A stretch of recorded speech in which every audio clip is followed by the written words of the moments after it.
session, we are going to learn what is all about the financial instrument and determinist cash flow streams.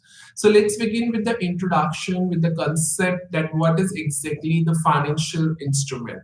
So the financial instruments are basically the contracts for all those monetary assets which can be purchased, which can be sold, traded, modified, created at a particular marketplace. So in terms of the contracts, there is a contractual obligations between both the parties during any financial instrument transaction could take place. Let's take an example to understand this particular concept. If a company were to pay cash for a bond or for any share, so another application is obliged to deliver that financial instrument for that particular transaction until it is not completed.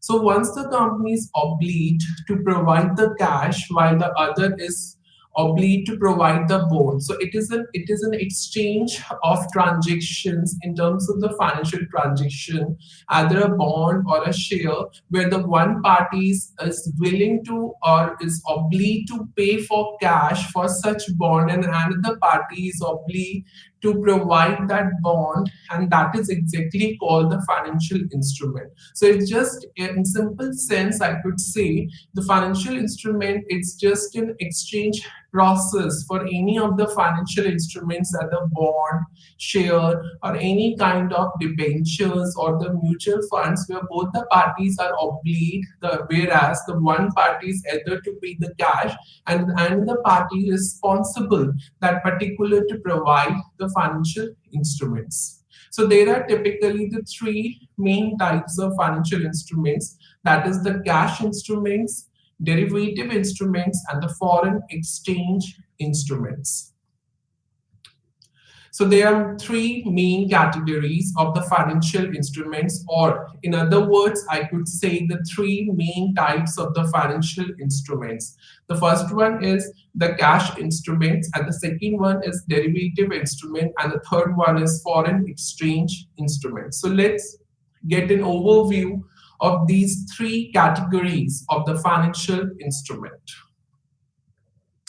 Now we come up to the first category, that is cash instruments, which are classified into two main broad categories. The first one is securities and the second one is deposits and loans. So when we talk about the cash instruments, are those financial instruments which their values are directly influenced by the demand and market forces in the particular market. Either it would be the perfect competitive market or the monopolistic market. So within the cash instruments, there are two main types. The first one is securities and deposits and loans.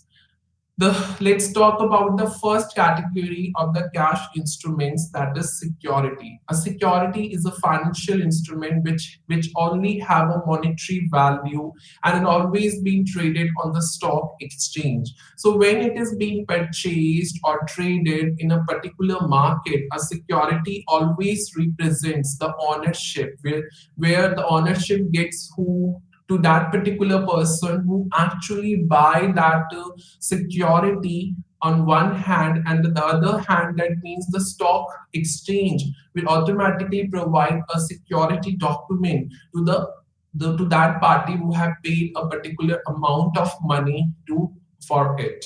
So that is called the security, that it is a financial instrument which has a monetary value and always being purchased and traded in a particular stock market or stock exchange. Either could be a Bombay Stock Exchange or National Stock Exchange or London Stock Exchange, etc.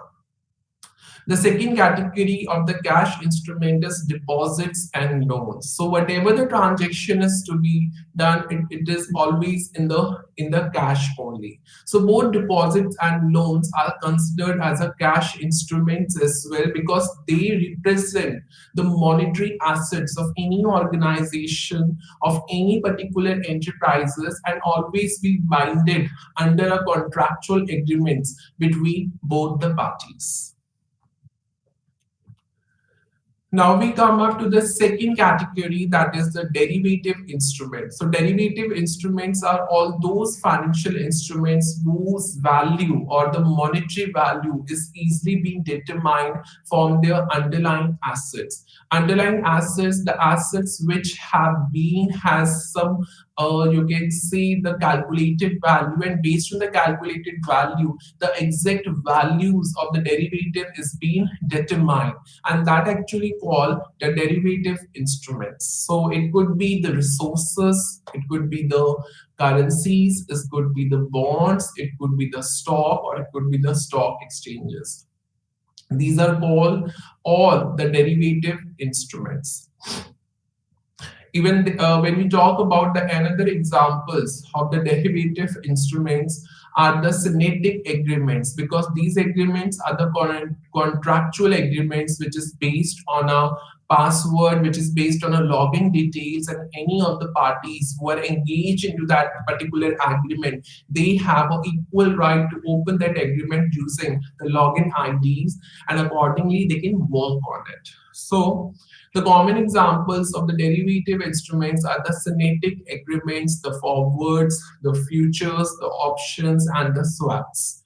So let's talk about these particular derivative instrument. The first one is SAFE. The SAFE is called a synthetic agreement for foreign exchange. So SAFE is exactly is a contractual agreement which actually guarantee that there would be an exchange, there would indicate a specified exchange rate during an agreed period of time. So whatever the specified exchange rate exists, that will be logged during a particular period of time, and that is exactly called the synthetic agreement, because everything being predetermined, everything is mentioned under an agreement, and that agreement is called a SAFE, that is synthetic agreement for foreign exchange.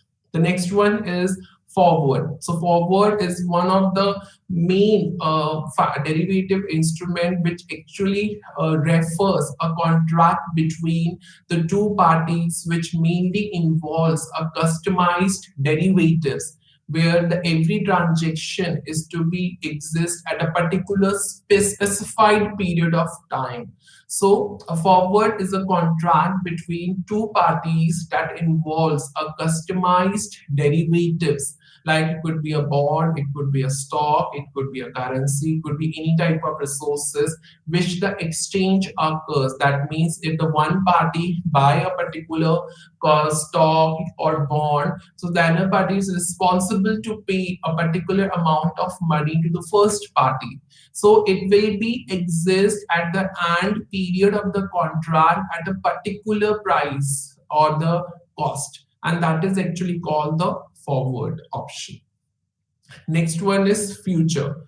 Future is also a derivative transactions which always refers an exchange of derivatives on a particular future date or a determined future date at a predetermined exchange rate or any particular determined price or cost, and that is actually called the future. So it's just simply that any exchange of derivatives could exist but at a determined for a future date, at a predetermined, whatever the exchange rate is being determined at that particular rate, the exchange of derivative could take place, but for a future date.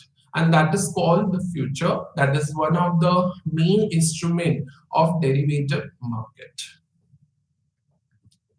Next one is option. Option is also an agreement between two parties in which the sellers grants the buyer the right to purchase or sell a certain number of derivatives at a predetermined price. So whatever the agreement exists between two parties, where the seller it automatically give a right to the buyer to purchase or sell whatever the numbers of derivatives they have at a predetermined price for a specified or period of time, and that is actually called the options, where the first party give the options or give the right to the second party either to sell or to purchase these whatever the number of derivatives available at the particular predetermined price for a specified period of time, and that is actually called options. Next one is interest rate swap. So the interest rate swap is also a derivative agreement between two parties which always involve to an exchange of interest rates where the each parties agree to pay the other interest rates on their loans in different currencies. So it's just like an option which is available for the both parties either to exchange their interest rates to pay out their loans in different currencies, and that is called the interest rate swap. Now we come up to the next third main category of the financial instruments, and that is called the foreign exchange instruments. So the foreign exchange instruments are all those financial instruments that are represented on a foreign market. So whatever the transaction is goes exist, it will always be represented on a foreign market and always consist of currency, agreements, and derivatives, because everything, whether the stock, bond, or any type of resources, it always being decided at a specified period of time at a exchange rate, predetermined exchange rate. So in terms of the currency agreements, it categorized into three main parts, that is called spot, outright forwards, and the currency swap. So spot is also one of the currency agreement. We cannot say it is a derivative agreement because here we are talking about the foreign exchange. So any exchange exists on a spot basis. So that's called the that comes under the foreign exchange instrument. So a spot is a currency agreement in which the actual exchange of currencies will take place, you can say, after the original date of the agreement, so which is not later than the second working day, and that is called spot.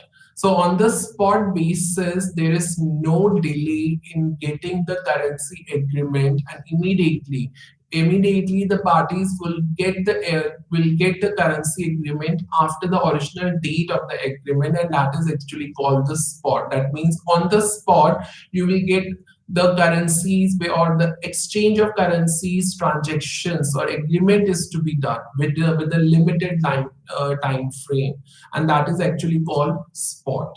The second one is outright forwards. So it is also refers to a currency agreement in which the actual exchange of currencies to be done. So it could be either on a forward or a future date or before any actual date of the agreed requirements, and that is called the outright forwards. And it is very essential if there is any fluctuations in the exchange rate or any changes occurred in it. The next one is the currency swap. The currency swap is also refers to any type of act which is simultaneously a particular parties buy and sell the currencies at a different specified value states, and that is called the currency swap. So just any exchange of currencies with different specified dates, and that is called the currency swap. Now we come up to the next important topic, that is what are the financial markets. So the financial markets, and its name itself, are the type of the marketplace which provides and particular options available to all the parties or investors which deals with the purchase and sales of assets like bonds, stock, foreign exchange, and derivatives, and that exactly called the financial market. And that's why this financial market can be called by many different names. It could be called a Wall Street market. It also called the capital market as well. In simple sense, businesses and investors can call these type of markets are called these type of market as financial market, because in this market investors always raise the money which grow their businesses or to make more and more money respectfully. Now, let's take an example to understand this market. A bank where the will plenty of individuals maintains a saving account. Like we have a bank account and we save our money. So bank use their money and the money of other depositors to loan to other individuals and organizations. So automatically they use our money just to lend that money to other individuals or organization, and in return they charge a particular rate of interest or interest fees. So that exactly called the financial market, because there is a transaction of money which goes into a deposits and the lending of money, and that exactly called the financial market. So the depositors themselves also earn, and they can see where their money grows through, and on that money the interest is to be charged and pay to it. So a bank serve as a financial instruments because they benefits the both the depositors as well and the debtors as well.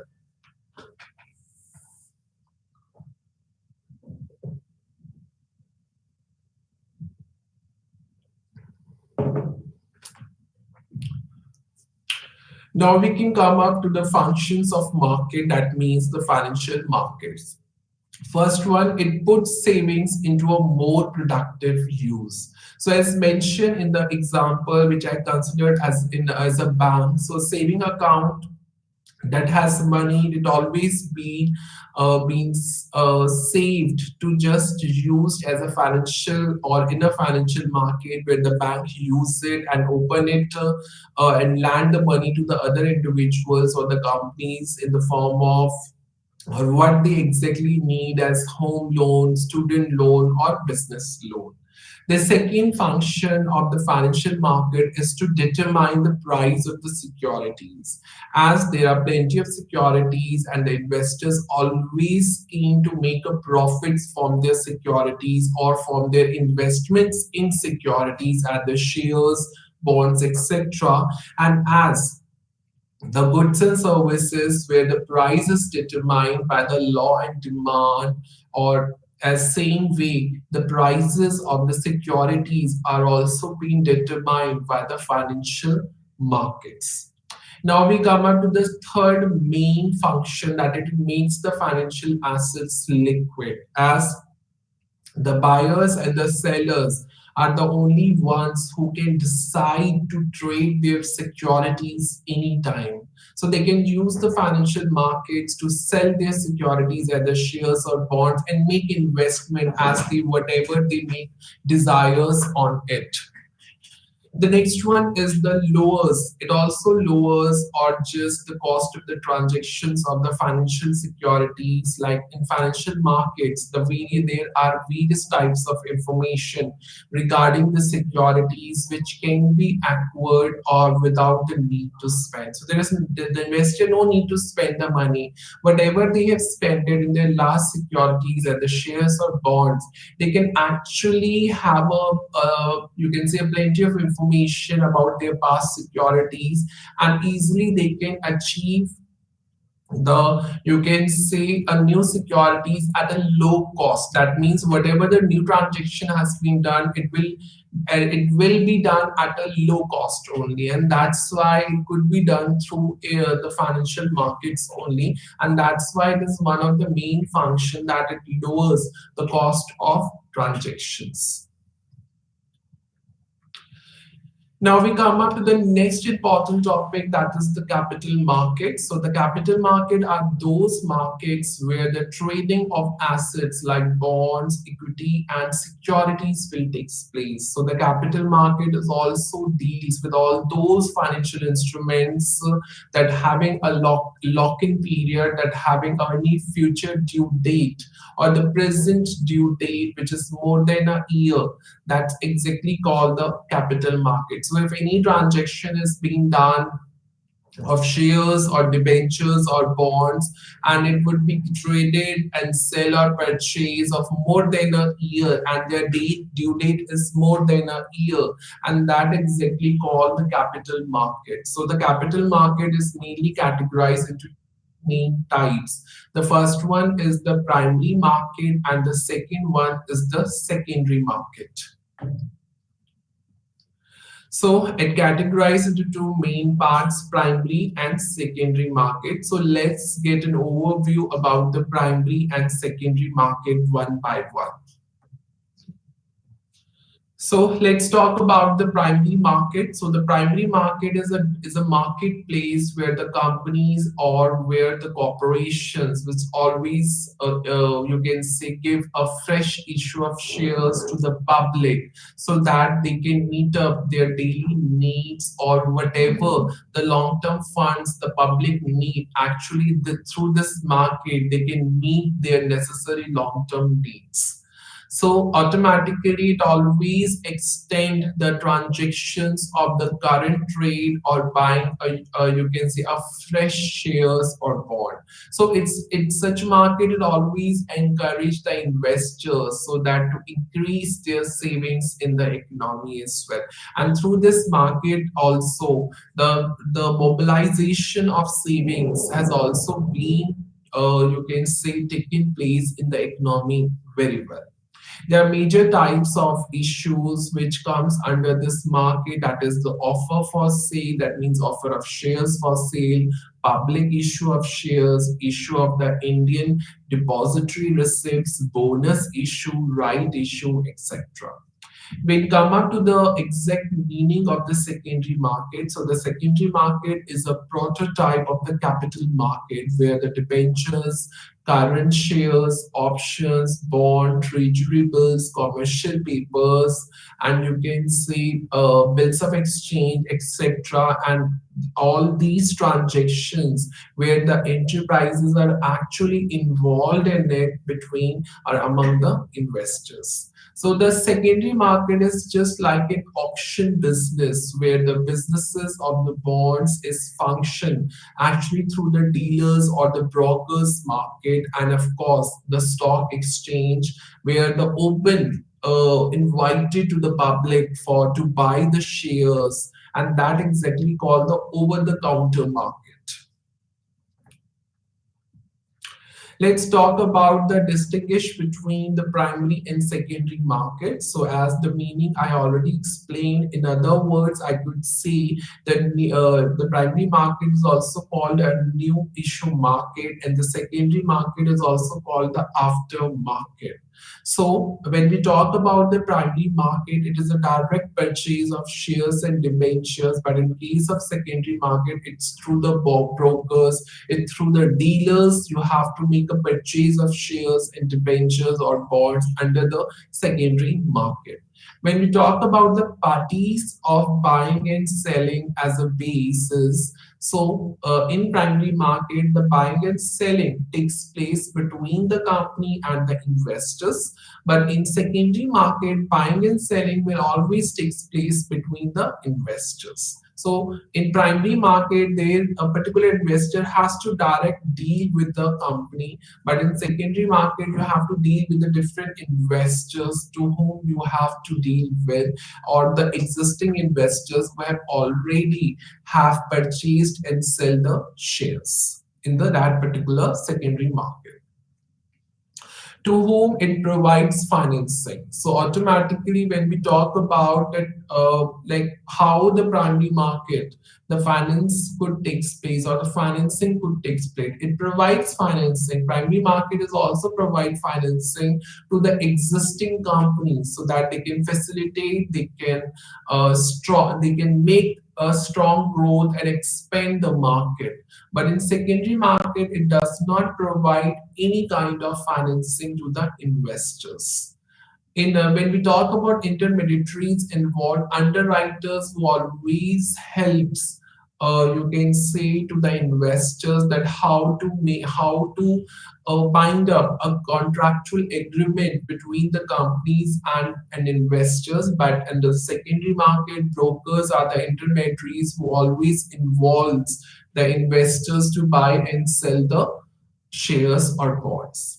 Let's talk about the price level. The price under of the securities under the primary market has always been fixed. But when we talk about the secondary market, the price level, which always keeps on changes, will have with lot of variations due to the demand and supply of the market forces. Now we can talk about the next concept or the section, the key players of the primary market. So there are three main key players of the primary market. That is the companies issuing securities. Even the companies or the corporations are mainly involved to issue a new stock or bonds or the financial instruments. Next one is investors. So the investors, when we talk about the investors in the primary market, it always buys a new securities. It also includes the institutions like bonds and individual investors as well. Next one is investment banks and underwriters, which is also the one of the main key player of the primary market, which always termed as a facilitators, which always assist the company that how the transaction process would goes on by providing the advisory services, the underwriting services, how to bind a contract between the company and the investors, how to advise them the process, and of course that how to do a marketing of the securities to so that the customers would or the investors would get engaged more and more into a primary market securities. Now we come up to the key participants in the secondary market. The first one is stock exchange. So as there are many types of stock exchanges. So few examples which has been mentioned over on the slide. That is the London Stock Exchange and the New York Stock Exchange or any other types of organized marketplaces where the securities are actually being traded. So they provide a transparent or a regulated platform for the investors that how they will trade the securities and make sure the transactions are always executed safely and security according to the established guidelines in this particular stock exchange. Next one is the brokerage firm. There are plenty of the brokerage firms who always act as an intermediaries between the buyers and the sellers in the secondary market. They also facilitate the transactions that how the trade execute on the behalf of their clients, and also they provide these firms may also provide the additional services like any investment advice on the particular product, any research and development process is actually needed or not before you make up any investment on a particular shares or debentures or stock bonds. So brokerage firms is always earn revenues by giving up the services through getting the commission, whatever on the trade takes place. Next one is the market makers. The market makers are also the financial institutions which always continuously offer to buy and sell securities. So it's just like the exchange of securities in terms of money at a specified prices at a specified liquefied market. So by any investors who are ready to trade, they have to study the market forces, and through the market makers, the investors will get to know about the what was the present scenario in the market goes on, and it always helps to maintain an orderly and efficient market so that the investors would enjoy their investment on that particular shares and get a revenues on it.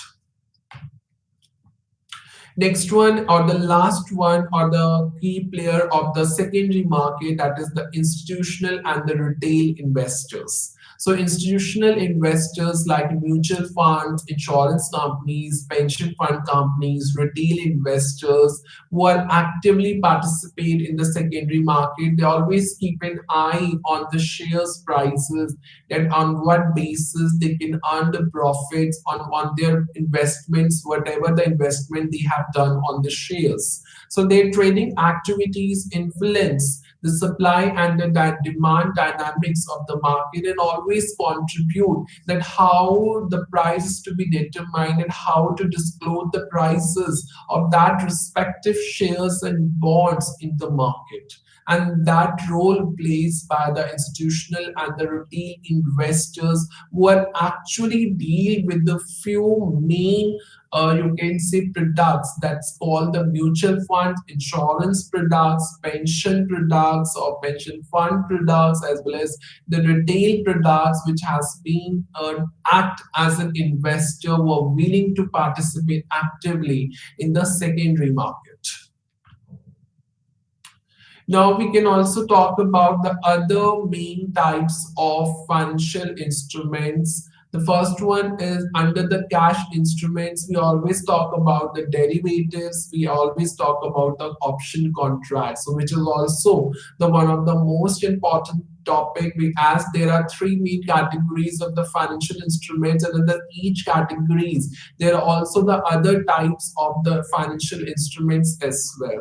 So let's study one by one of all these other types of the financial instruments under the main types of the financial instruments. So the first one is the cash instruments. So cash instruments where their whole values are actually determined directly by the market forces due to the use of a tool of demand and supply. So they are the securities which can be easily transferable, and the loans and deposits where the borrowers and the lenders must agree on a transfer of money at a specified future date, and that is called the cash instruments as well, in other words. So there are more categories of the other types of financial instruments under the cash instruments. So the first one is derivatives. So as I told, the derivatives are also the contracts which always give one person a right, an option to obtain from the another person over the investment period or any of the duration where such product date goes mature. So it depends upon the fluctuations, the reason behind is of the transfer or the option or a given right to the another parties just due to the fluctuations of the interest rates or fluctuations in the prices or any obligations which has been determined at the conclusion of the contract. So automatically, whatever the transaction is to be done in the form for the shares or debentures, then automatically it will negotiate on the market forces or by the mutual agreement between the both parties. Next one is the options contract. This kind of a contract which always attach the right but no obligation, that every party has a right to buy and sell their assets on a stated date and a stated price. So every party has an option but not an obligation that exactly you're obliged to you can say sell and buy a particular share in bond. Instead, under the options contract, this is a type of a contract which always attach a right, that every party has a right of their own choice to buy and sell their underlying assets at a particular stated price or date, and that's exactly called the options price contract. Next one is the future contract. So automatically where the two parties are get involved to buy and sell any of the you can see asset or on a specified date in the future. So that's true that any exchange will takes place between the two. Every transaction or a financial instrument transaction takes place between the parties on buying and selling of any of the assets on a specific date, but for that date would relate to the future date at any agreed price, and that's exactly called the future contract. Next, there are plenty of individual instruments under the syllabus. That is the one of the individual instruments is bond. What is bond? Bond is that type of long-term asset or an instruments where the issuer owns a holder debt or obliged to pay an interest. So automatically it's just like a long-term instrument where the issuer will always owns the holder debt. We hold the money that a particular debtor is willing to pay, and ultimately the debtor has to pay interest to the issuer, and that is exactly called a bond. Or in other words, we can say it is a promise of a particular one party to pay a certain amount of money for a certain amount of period at a later or a mature date to the another party, and whenever this particular transaction goes place, and that exactly called bond. So bond is a security that automatically represents the debt of the issuer to an investor as well. So when any investors buy a bond, he's lending a sum of money to the issuer of the bond, which automatically constitutes a debt that have to be repaid at a later date with the interest fees, and that is exactly called bonds. So some of the most popular bonds in India are the government bonds, the corporate bonds, the high yielding bonds, the municipal bonds, and the public sector bonds. And these bonds are actually provided by the government banks, provided by the corporate bodies or the corporations or the enterprises. Municipal funds are the under the bonds which has been provided by the government or the central government for those employees or who belong to the central central government companies or the banks. Public sector banks, their bond banks will be given to the companies or the corporation by the public sector's companies or the banks as well. So let's come to the next individual instrument, that is called the convertible bonds. So convertible bonds are the interest bearing securities, and such type of bonds are easily converted into the shares at a very specified period. So whatever the money or whatever the revenue or return to be get, that is on the convertible bond, that is the interest which is higher than the return which actually received to the investors from the share dividends which will get from the you can say selling of shares in the market. That is called the convertible bond. So such bonds which are easily convertible into the shares after a specified period, that actually called the convertible bonds. The next one is exotic derivatives. These are the very regulated and the customized derivative products which always follows a strict regulations, and that's why they're also called the complex products which are generally traded.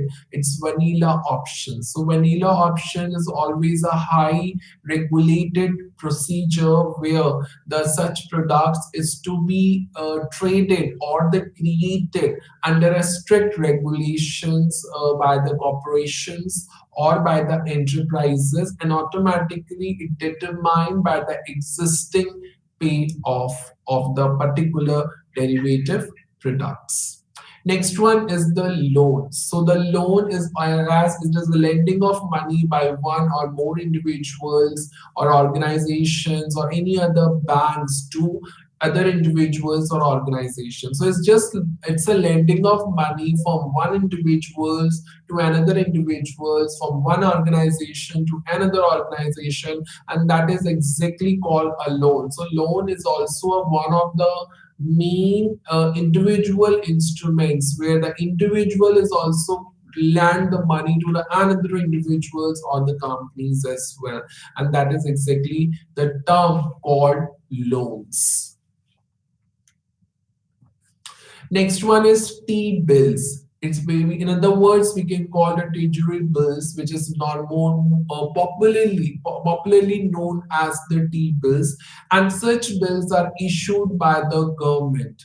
And such products are mainly traded or created in the money market.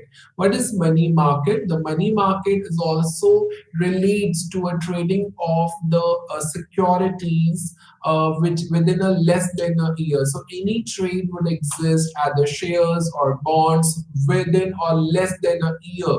That's called the money markets, and that's why treasury bills are the short-term debt instruments, and of course are presently issued in three tenors. That is in a 3 time period, that is for 91 days, 182 days, 364 days, that means within a year, by Reserve Bank of India, and they are considered to be a very liquid form.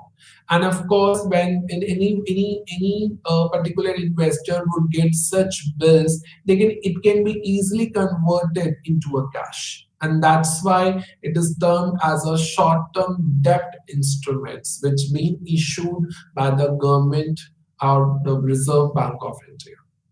Next one is deposits. So deposits can be done in a savings bank account or a current account. So the savings bank account, it's by a savers or by an individual account, but the current account is mainly for the corporations or for the enterprises. So any investing your money into the banks or the post office is one of the most popular standard method of savings which has been followed throughout in India.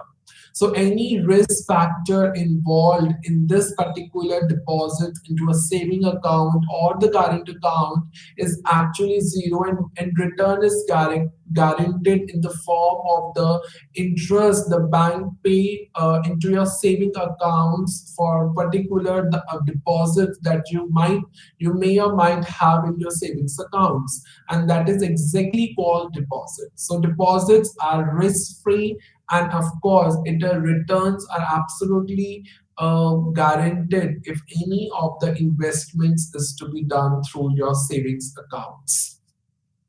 Next one is the cash and cash equivalents. So these are relatively safe and the secure instrument because as it is a highly liquid instrument options. So whatever the securities, whether it would be the shares or the bonds, it could be easily converted into the cash within these months, and that is actually called the cash and cash equivalent, because whatever the transaction or the exchange of transaction is to be done, it to be done in cash only. So whatever the securities involved in it, they are highly liquid investment option which will be immediately converted into the cash, and such products which easily converted into a cash immediately, that is the treasury bills, the gold, the money market funds, are the cash equivalents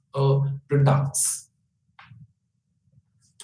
Now the next one is the certificate of deposit. So certificate of deposits is also a fixed income financial instrument which always regulated by the Reserve Bank of India in a dematerialized form. That means whatever the certificate of deposits to be done, it's to be done through an online process, and it will be issued at a discount provided on the face value. Suppose the 1 lakh deposit, one certificate of deposits to be issued of 1 lakh by the Reserve Bank of India. So, but actually it will be, there's a 1 lakh certificate of deposit, but the Reserve Bank of India will issue at a discount on of 1 lakh rupees. So when they make up a certificate of deposit at a discount, that will be issued by the Reserve Bank of India to any of the companies or the you can say corporate bodies, and that exactly called the certificate of deposit. And the certificate of deposit can be issued by any of the all India financial institution or any of the scheduled commercial banks under the Reserve Bank of India regulations or guidelines, and that is exactly called the certificate of deposits. Now we come up to the foreign exchange instruments. So when we talk about the foreign exchange instruments, we always talk about the swaps, currency swaps or the foreign exchange swaps, we always talk about the exchange option, that is the foreign currencies option and currency swaps. So whatever the products are available, it always relate to the currencies, is always relate to the foreign exchange currencies or options or the swaps, and that which is mainly related to the currencies only, and that is exactly called the foreign exchange instrument. So there are plenty of the products like mutual funds which always deals in the foreign currencies as well. So it always are regulated under the SEBI, that is Security Exchange Board of India. So these investments are based on their principal value, as the investors' money would always be pulled in and then invested in these financial instruments like mutual funds. So any investors in mutual funds is referred to a unit holder. So anyone who are willing to invest in the mutual fund, they are termed as a unit holder, and whatever the total profits generated on that particular investment on mutual funds are actually distributed among each and every unit holder on the basis of the number of units that each investor holds. So the mutual funds is all about a group of individuals, and a group of individuals invest their money together, and whatever the total profits generated on that pool of investments, that will be distributed among all those unit holders in a particular time period. So the mutual fund in India are top rated because it's not an individual investment, it's a group of individuals investment, and that is actually safe and secure, as any investor or a group of investors can initially initiate their investment amount which is very less, and the risk can be diversified among all the group of individuals. So while most mutual funds demands a minimum lump sum investment of 1,000 rupees, also or 10,000. So if we talk about the group of individuals where the 10,000 investment is required, so there are 10 people, so 1,000 each could invest by each individual. So automatically the risks are diversified immediately, and it could be done. And if any investors want to invest only 100 rupees, which is a very low investment at initial stage, they can start up as a systematic investment plan in these funds also, and the frequency of these funds is monthly or quarterly also. So that is a big investment to get more and more returns on a smaller investment as well. So mutual funds is also offer a great benefits, a great you can say a different schemes, so that they can meet up the different types of the different needs of the investors, which are actually regulated by the Securities Exchange Board of India, and all the SEBI registered mutual funds are actually listed and traded on the stock exchange. There are classification of the mutual funds by, when we talk about the structure of the mutual fund, there are two main categories: the open-ended funds and the closed-end funds. So when we talk about open-ended, an open-ended doesn't have any maturity date. It is a continuous period whenever it would end up to. Next one is the close-ended funds. Close-ended fund may have a maturity or a specified date, so that any person has immediately end up the particular payments on that particular mutual funds. By investment objective, there are two main categories: the growth funds. A mutual fund scheme are investing in equity. So whatever the investors invest are actually in equity shares. Next one is bond and income funds. So a mutual fund scheme investing primarily on the government and the corporate debts. That means, and to provide income on a steady basis. So whatever the mutual fund scheme is actually mainly deals with the government and the corporate money, so that they can provide income on a steady basis. Next one is the balanced funds. So mutual fund scheme investing in a mix of both equity and debenture as well. Debt stands for debenture. Money market funds, a mutual fund scheme investing in money market or instruments also like commercial paper, treasury bills, bills of exchange, primacy notes, etc. So they are called money market instruments. Others, we can talk about the tax savings schemes like equity linked savings schemes, ELSs. So where the whatever the investors invest on the equity shares or equity funds, which is one of the product of the mutual funds, along they will get a huge tax benefits to the investors, and automatically it is a lock-in period of 3 years. That means until 3 years or within the 3 years, every investor who are actually investing in the mutual funds or the equity funds, they will get the tax benefits of 3 years period. Next one is the sector funds. They target auto, you can say such type of funds which always target on a sectors basis, like financial sector, technological sector, health sector, education sector. So such sectors is always targeted on a specific sectors of the economy, so that the companies and the organization which come together and pull their money in and you can say generate the wealth or income for their own generate organizations. Next one is index funds. So these type of mutual funds replicates the performance of the broad market index like Sensex and Nifty. So these are the mutual funds products which always tackle or track the performances of a broad market indexes, which is called Sensex and Nifty, where the whole stock exchange market depends upon these indexes, which is called Sensex and Nifty. Now we can talk about the shares and the other shares related instrument. The first one is equity.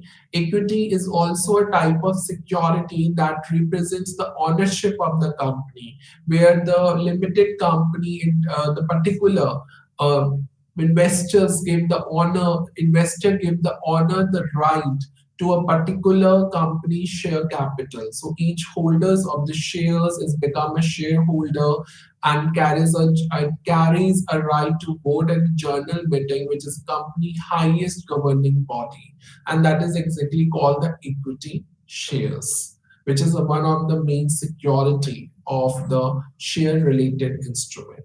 As there are some of the popular share related instruments, that is the public issue, where the securities are issued openly to the public.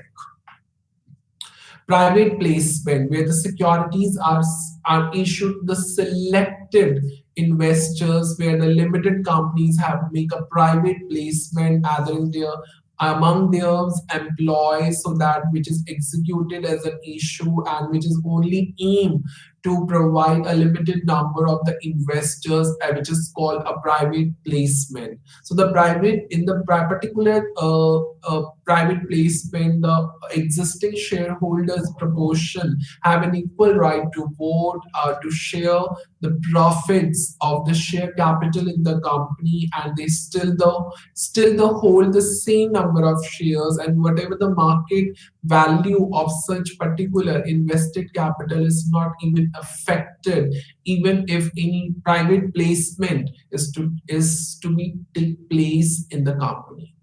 Next one is the preferential issue. It is issued to the identified investors, or you can say qualified institutional placement, which is issued to the institutional investors only. So it could be identified investors who are very high profile position, that to be preferences to be given to issue that shares or mutual funds products to those investors, and those are who are actually qualified as a institutional placement are also issued to the institutional investors only.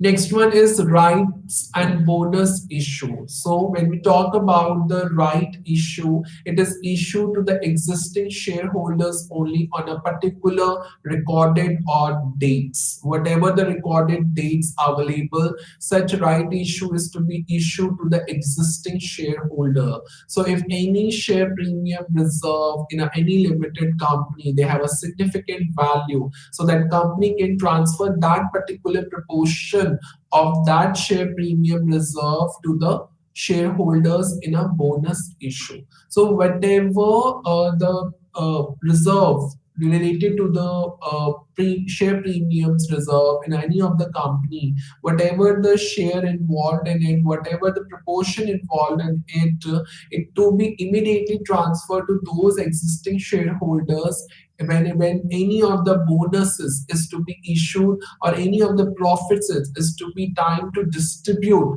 among the shareholders. So in a bonus share issue, the number of shares the shareholders already holds into is taken into an account. So any number of new shares offered to the shareholders in a bonus issue is determined according to the proportion to the number of shares which is already owned. So any proportion is actually is being determined on the existing number of shares that a particular shareholders hold in a particular limited company. So the any share price falls when a bonus issue takes place, so that would be possible that the number of shares would get increased and the value of that shareholder invested capital will remain unchanged. Now we can talk about the journal types of the risk associated of all those financial instruments. We can talk about the economic risk. We can talk about the inflation risk. So economic risk is all about the economic fluctuations, the economic cycles, that what would be the length and scope of their impact would actually influenced on different industrial sectors. It totally depends upon the economic fluctuations, that how the prices of the financial instruments is strongly correlated with the economic fluctuation. The companies should always come forward when they have to decide anything on investment. The sufficient attention is to be required on a journal economic cycle, a proper research and development process to be taken off. Next one is inflation risk, as the investors' investments will always be assessed according to the inflation rate, and inflation outlook it's a must at any given time. So in deciding any investment regarding, they must estimate the inflation risk so that the actual real return is to be estimated over a particular period of time after deducting inflation from any of the nominal return on a daily basis. That's it for today. So I will come up with the more and more interesting and the important or relevant topics in the upcoming vlogs. Till time, thank you for listening this lecture and namaste to all.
మీ అందరికీ శుభోదయం. నా పేరు doctor Abbas. ఈరోజు మనం మాట్లాడుకుంటున్నాం grass root initiatives అనే ఒక, అంటే అట్టడు వర్గాల చొరవ అని అంటాం. అంటే పేద ప్రజలు, గిరిజనులు, దళితులు, గ్రామీణులు వీళ్ళు చేస్తున్నటువంటి ఎటువంటి అభివృద్ధి పనులు చేస్తున్నారు, అవి ఏ రకంగా అభివృద్ధి చెందుతున్నాయి అనే దాని మీద ఈరోజు మనం మాట్లాడుకుంటాము. మనకు తెలుసు భారతదేశం అనేది 140 కోట్లు 150 కోట్లు ఉన్న దేశం. ఈ దేశాన్ని అభివృద్ధి చేయాలంటే మనకు చాలా చాలా ప్లానింగ్స్ అనేది అవసరం. అదే ఆర్థికవేత్తలు కానివ్వండి, సామాజికవేత్తలు కానివ్వండి, లేకుంటే రాజకీయ శాస్త్రవేత్తలు కానివ్వండి, ఎంతో మంది శాస్త్రవేత్తలు కలిస్తే కానీ మన భారతదేశం మనకి ఒక నిజంగా అట్టడుగు వర్గాల్లో ఉన్నటువంటి స్త్రీలు కానివ్వండి, దళితులు కానివ్వండి, వీరి పట్ల మనం అభివృద్ధి చేయలేమని చెప్పొచ్చు. మీరు మీరు ఎన్నో సినిమాలు చూసి ఉంటారు, ఎన్నో ప్లానింగ్స్ వినుంటారు, ఎన్నో ఎన్నో పుస్తకాలు చదువుంటారు. ఒక మనిషికి ఒక జాబ్ రావాలి అంటే ఎంత కష్టమో మీ అందరికీ తెలుసు. ఒక మనిషికి ఒక పని దొరకాలి అంటే ఎంత ఎంత కఠినమైనటువంటి పరిస్థితులు ఉంటాయనేది మీ అందరికీ తెలుసు. ఉదాహరణకు మనం చెప్పాలి అంటే బాలగోపాల్ గారు బతికున్నప్పుడు ఆయన ఏం చెప్పాడు అంటే, రష్యాలో రైట్ టు వర్క్ అనేది ఉంది. అంటే ప్రజలకు పనిచేసే హక్కు అనేది ఉంది. అదేంటంటే ప్రభుత్వాలు అనేటివి ప్రజలకి పనిచేసే హక్కును కల్పించాలనేది బాలగోపాల్ మాట్లాడుతుండేవాడు. మన భారత రాజ్యాంగంలో రైట్ టు వర్క్ అనేది అసలు ఒక ప్రాథమిక హక్కుగా పెడితే ఒక పని అయిపోయేది. ఎందుకంటే ఇప్పుడు ఉన్నటువంటి మనకు నిరుద్యోగ సమస్య కానివ్వండి, లేకుంటే గ్రామీణాభివృద్ధి కానివ్వండి, స్త్రీల అభివృద్ధి కానివ్వండి, ప్రెగ్నెంట్ ఉమెన్నే కానివ్వండి, చిన్నపిల్లలే కానివ్వండి, లేకుంటే గిరిజనులే కానివ్వండి, దళితులే కానివ్వండి, వీళ్ళందరినీ కూడా ఒక రకమైనటువంటి ఒక మనకు ఒక ప్లానింగ్ అనేది దొరికేది ఉండేది. కానీ అది జరగలేదు. భారతదేశంలో ఏమైంది అంటే పర్ఫెక్ట్ ప్లానింగ్ అంటూ లేకుండా పోయింది. ఎందుకంటే మ్యాసివ్ జనాభా ఉన్నప్పుడు మనకు మొదట్లో సోషలిస్టు భావాలతోటి ముందుకు వచ్చినటువంటి జవహర్లాల్ నెహ్రూ గారు, ఆ తర్వాత వచ్చినటువంటి పాలకులు దాన్ని కంటిన్యూ చేయలేకపోవడము, అది బిగ్ ఇండస్ట్రీస్ ఇట్లాంటివన్నీ వాళ్ళు పెట్టడము, అది ఫెయిల్ అయిపోవడము, తర్వాత అగ్రికల్చర్లోకి వాళ్ళు యొక్క ప్లానింగ్ షిఫ్ట్ చేయడము, ఆ తర్వాత అది రకరకాల మనకేంటంటే అది ఎట్లా చెప్పాలి అంటే మనకు రకరకాలైనటువంటి అభివృద్ధి పథకాలు రకరకాలైనటువంటి దారులు తీస్తున్నాయి. ఇప్పుడున్న ప్రధానమంత్రి అయితే మనకు మన్రేగా గురించి రాగానే, ఆయన ప్రధానమంత్రి కాగానే మీరు ఏం చేశారు మన్రేగాలో, ఒక గుంటలు తవ్వారు. మీకు ఆ బొమ్మలో చూస్తున్నట్టు మనం చెరువుల పూడికలు రోడ్ల పక్కన అవి చేయడం కానివ్వండి. ఈరోజు మా దీక్షకుంటలో స్త్రీలు కానీ, లేకుంటే దళితులు కానీ, మరీ ముఖ్యంగా వికలాంగులు కానీ, వీళ్ళందరూ కూడా అంతో ఎంతో వాళ్ళకి ఉపాధి దొరుకుతుందంటే అది MNREGA, Mahatma Gandhi national rural employment guarantee scheme కింద. అంటే ఈ స్కీమ్ ఎట్లా వచ్చింది అనేది మనం తర్వాత మాట్లాడుకుందాం. ఎందుకు అంటే మనకు అంటే గ్రామీణ స్థాయిలో, ఆ తర్వాత పేద పేద ప్రజల స్థాయిలో మనకు అభివృద్ధి పరాలు అనేది ఎట్లా ఉంటున్నది, పని అనేది ఎట్లా ఉంటుంది, అభివృద్ధి అనేది ఏ రకంగా జరుగుతుంది, మనం ఏ రకంగా ఆలోచించాలనే దాని గురించి కూడా మనం ఈ యొక్క పాఠంలో తెలుసుకుందాం. ఇప్పుడు మీకు ఒక్కొక్కసారి ఏంటంటే కోవిడ్ వచ్చిన తర్వాత మనకి ఏమైంది అంటే ఈ యొక్క మన్రేగా యొక్క ప్రాముఖ్యత ఇంకా పెరిగింది. ఇప్పుడు మన కోవిడ్ టైంలో ఏంటంటే అందరు ఊళ్ళల్లో ఉన్నారు, సిటీలంతా వదిలేసేసి మీకు బీహార్ మైగ్రెంట్ వర్కర్స్ కానీ, యూపీ కానీ, తెలంగాణ కానీ, చెన్నై కానీ, చెన్నై కోవిడ్ టైంలో సగం మంది ఖాళీ అయ్యారు. ఎందుకంటే అందరూ కూడా సీజనల్ మైగ్రెంట్స్. అక్కడ హైదరాబాద్లో కూడా సీజనల్ మైగ్రెంట్స్ ఉంటారు. ఎందుకంటే పని నిమిత్తము ప్రతిరోజు కొన్ని లక్షల మంది, కొన్ని వేల మంది, లక్షల మంది సిటీలకు రావడము, ఇక్కడ పని చూసుకోవడం, చిన్న చిన్న పని చూసుకోవడం అనేది మనకు జరుగుతూ ఉంటుంది. భారతదేశంలో 90% వరకు కూడా మనకు ప్రజలు ఇన్ఫార్మల్ సెక్టార్లో ఉన్నారు, అంటే అసంఘటిత రంగంలో ఉన్నారు. ఇది చాలా ప్రధానమైనటువంటి విషయం అన్నట్టు. ఈ సంఘటిత రంగం అంటే ఏంటంటే ప్రభుత్వ రంగ ఉద్యోగాలు, మెడిసిన్ కానివ్వండి, ఉపాధ్యాయ వృత్తి కానివ్వండి, ఇండస్ట్రీస్ కానివ్వండి, వీటన్నిటిని మనం ఏమంటారంటే దీన్ని మనము ఆర్గనైజ్డ్ సెక్టర్ అంటాం. మనకు భారతదేశంలో 140 కోట్లలో 10% అంటే 12 కోట్ల మంది మాత్రమే ఫార్మల్ సెక్టర్లో ఉన్నారు. అంటే మిగతా 130 కోట్ల మంది ఇన్ఫార్మల్ సెక్టర్లో ఉన్నారు. ఇన్ఫార్మల్ ఇప్పుడు మీరు చూసి ఉంటారు, సిటీలలోనే వస్తుంటే ఇక్కడ పక్కన ఒక కేలా అమ్ముకునేవాడు ఉన్నాడు, అంటే అతను అట్టుపన్ను అమ్ముకుంటాడు. ఇట్లాంటి చిల్లర కొట్లు మీకు ఇక్కడ ప్రతి అడుగడుగున ఒక పాన్ షాప్ ఉంటుంది, లేకపోతే ఒక పంచర్ షాప్ ఉంటుంది. ఇంకేదో ముస్లిమ్స్ అయితే ఇన్ఫార్మల్ సెక్టర్లో చాలా చాలా మంది ఉన్నారు. అంటే మీరు సిటీలో కానీ, లేకుంటే ఊళ్ళలో కానీ ఇన్ఫార్మల్ లేబరు అనేదే మనకు ఎక్కువగా ఉన్నట్టు మనకు గణాంకాలు చెప్తున్నాయి. మనం కనుక ఎన్ఎస్ఎస్ డేటా తీసుకుంటే, నేషనల్ శాంపుల్ సర్వే డేటా తీసుకుంటే 90% వరకు ప్రజలు ఇన్ఫార్మల్ సెక్టర్లో దళితులు, గిరిజనులు ఉన్నారు. 85% మంది ముస్లింలు ఇన్ఫార్మల్ అంటే అసంఘటిత రంగంలో ఉన్నారు.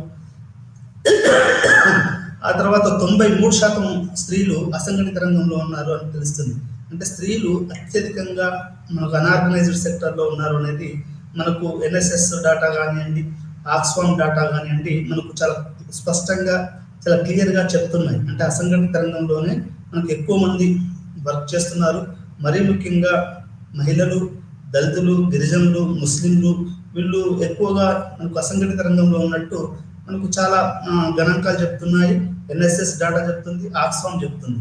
మరి ఇంత ఇంత ఇంత మనకు ఎంత సీరియస్ విషయమైనటువంటి లేబర్ విషయం అనేది, అంటే ఉపాధి అనే విషయము ఏ రకంగా అర్థం చేసుకోవాలనేది మనం కనుక చూస్తే, మనం 1947 లేకుంటే ఆఫ్రో ఇండియా లాంటి దేశాలకు మనకు స్వతంత్రం వచ్చిన తర్వాత అప్పుడు ఏమనుకున్నారు అంటే మనకు తక్కువ టైంలో ఎక్కువ అభివృద్ధి సాధించాలనేది ఆ రోజులలో ఉన్నటువంటి ఆలోచన. అది తక్కువ టైంలో ఎక్కువ అభివృద్ధి, అది దేని ద్వారా సాధ్యము? అది ఓన్లీ సోషలిస్ట్ ద్వారా సాధ్యం అనేది నెహ్రూ అనుకున్నాడు, భావించాడు. ఎందుకంటే మీరు రష్యా చరిత్ర కనుక చూస్తే, రష్యా 1917లో మనకు అది విముక్తి అయ్యి అది అభివృద్ధి మార్గంలో సోషలిస్టు కమ్యూనిస్టు మార్గం తీసుకొని వితిన్ 20 to 30 years అంటే ఒక 10, 15, 20 సంవత్సరాల వ్యవధిలోనే స్టాలిన్ వచ్చేసరికి అది ఒక పెద్ద ఇండస్ట్రియల్ పవర్గా మారింది. అంటే ఒక భారీ శ్రామికీకరణ చెందినటువంటి ఒక దేశంగా రష్యా అనేది అభివృద్ధి చెందింది. ఎందుకు చెందింది అంటే వాళ్ళకు పంచవర్ష ప్రణాళికలు అనేటివి ఉన్నాయి. ఇప్పుడు మనకైతే నెహ్రూ మనకు పంచవర్ష ప్రణాళికలు పెట్టాడు, అట్లాంటిది అక్కడ ప్లానింగ్ అనేది ఉంది. అంటే సోషల్ ప్లానింగ్ అనేది ఆ దేశంలో ఉంది. కాబట్టే వాళ్ళు ఇండస్ట్రియలైజేషన్ చేశారు. స్టాలిన్ వర్క్ వచ్చరికి రష్యా అనేది ఒక దుర్భేద్యమైనటువంటి ఒక గొప్ప అభివృద్ధి చెందిన దేశంగా మనకు రష్యా అనేది అభివృద్ధి చెందింది అని మనం చెప్పవచ్చు. దీన్ని ఆదర్శంగా తీసుకున్నటువంటి నెహ్రూ, అంటే రష్యాను ఆదర్శంగా తీసుకున్నటువంటి నెహ్రూ భారతదేశాన్ని కూడా మనము రష్యా లాగా తీసుకెళ్ళాలి అని భావించాడు.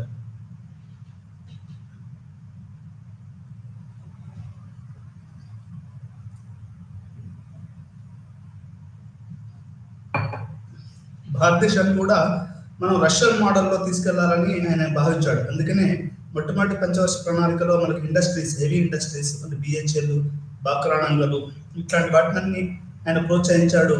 ఆ తర్వాత వ్యవసాయము, వీటి గురించి ఆయన ఎక్కువగా శ్రద్ధ చూపించినట్టు మనకు గణాంకాలు చెప్తున్నాయి, మనకు చూస్తున్నటువంటి ఇవన్నీ కూడా చెప్తున్నాయి.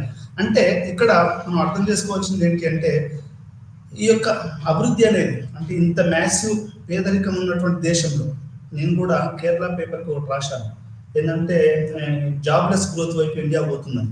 ఒక పక్కన millions, trillions, 144 millions of people, trillions of people భారతదేశంలో మనకు గ్రామీణ ప్రాంతాలలో కానివ్వండి, గ్రామీణ ప్రాంతాలలో కానీ ఉన్నారు. 144 మిలియన్ అది మన్రేగాలో ఉపాధి పొందుతున్నారు.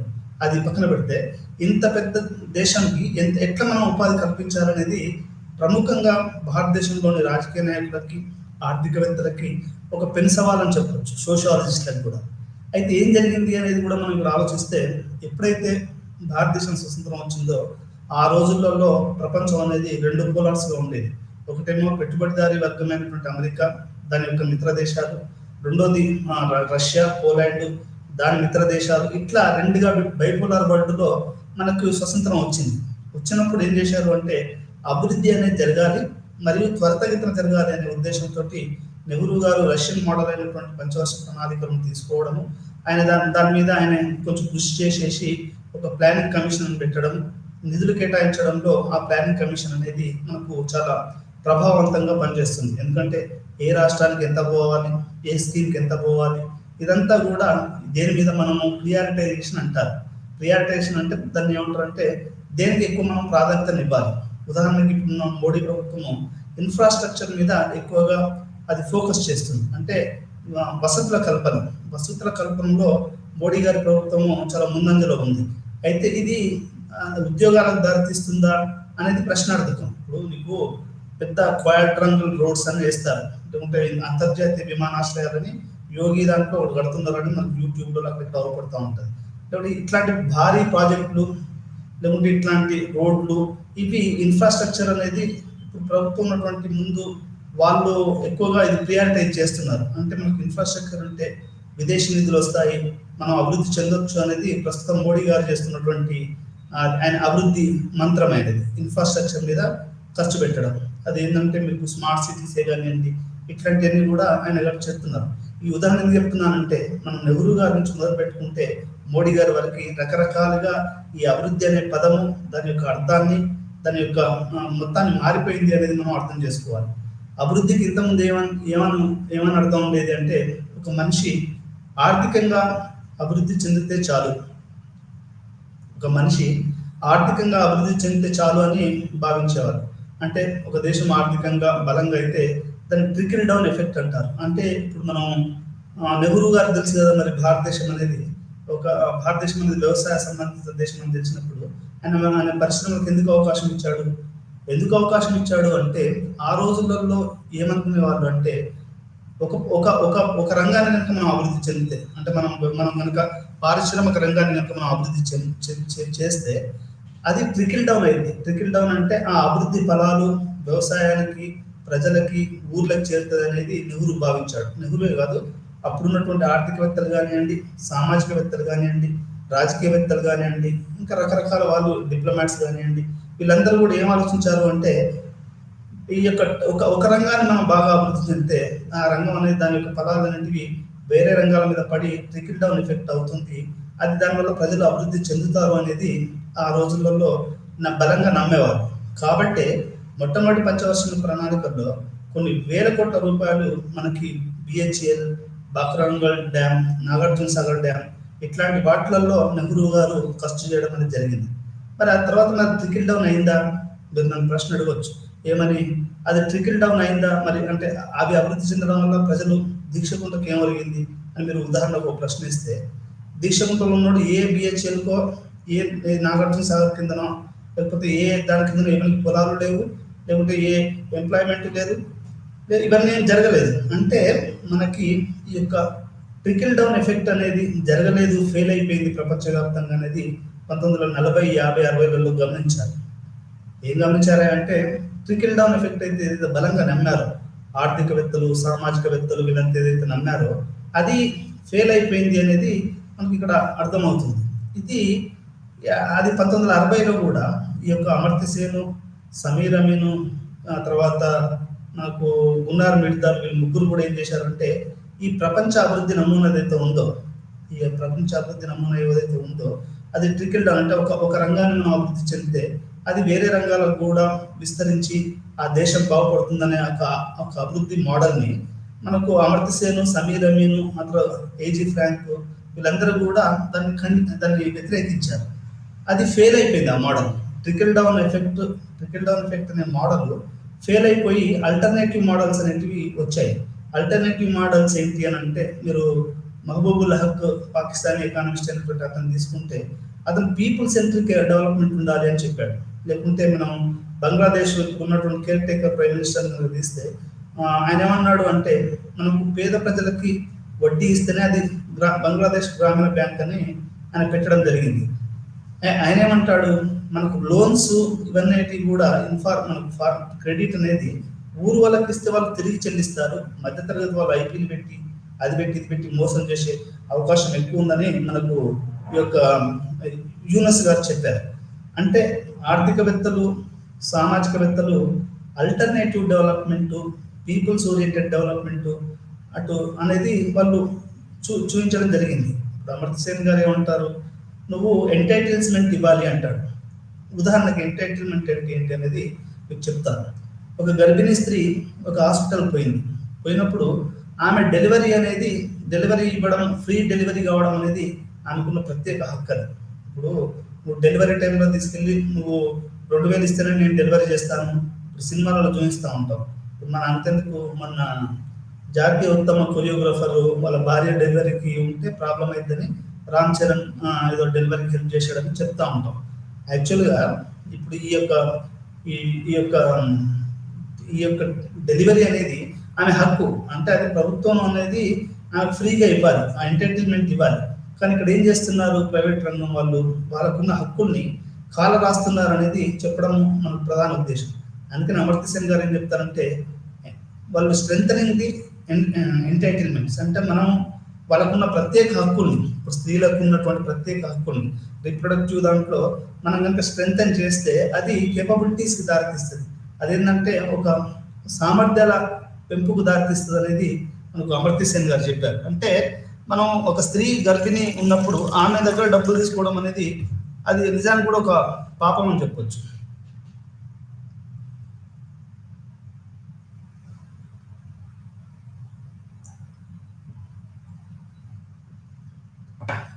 ఈ రకంగా మనకేంటి అంటే ఈ యొక్క ఎంటైటిల్మెంట్స్ని మనం స్ట్రెంగ్తన్ చేస్తే, ఇప్పుడు గ్రామీణునికి కూడా బతికే హక్కు ఉందనే దాన్ని కనుక మనం ఎంటైటిల్ చేస్తే, ఇప్పుడు సిటీ వాళ్ళే కాదు పల్లెటూరులో కూడా చదువుకునే హక్కు, దళితులకి చదువుకునే హక్కు, రిజర్వేషన్స్ అనేది వాళ్ళ ఎంటైటిల్మెంట్. అంటే దాన్ని స్ట్రెంగ్తన్ చేయాలి.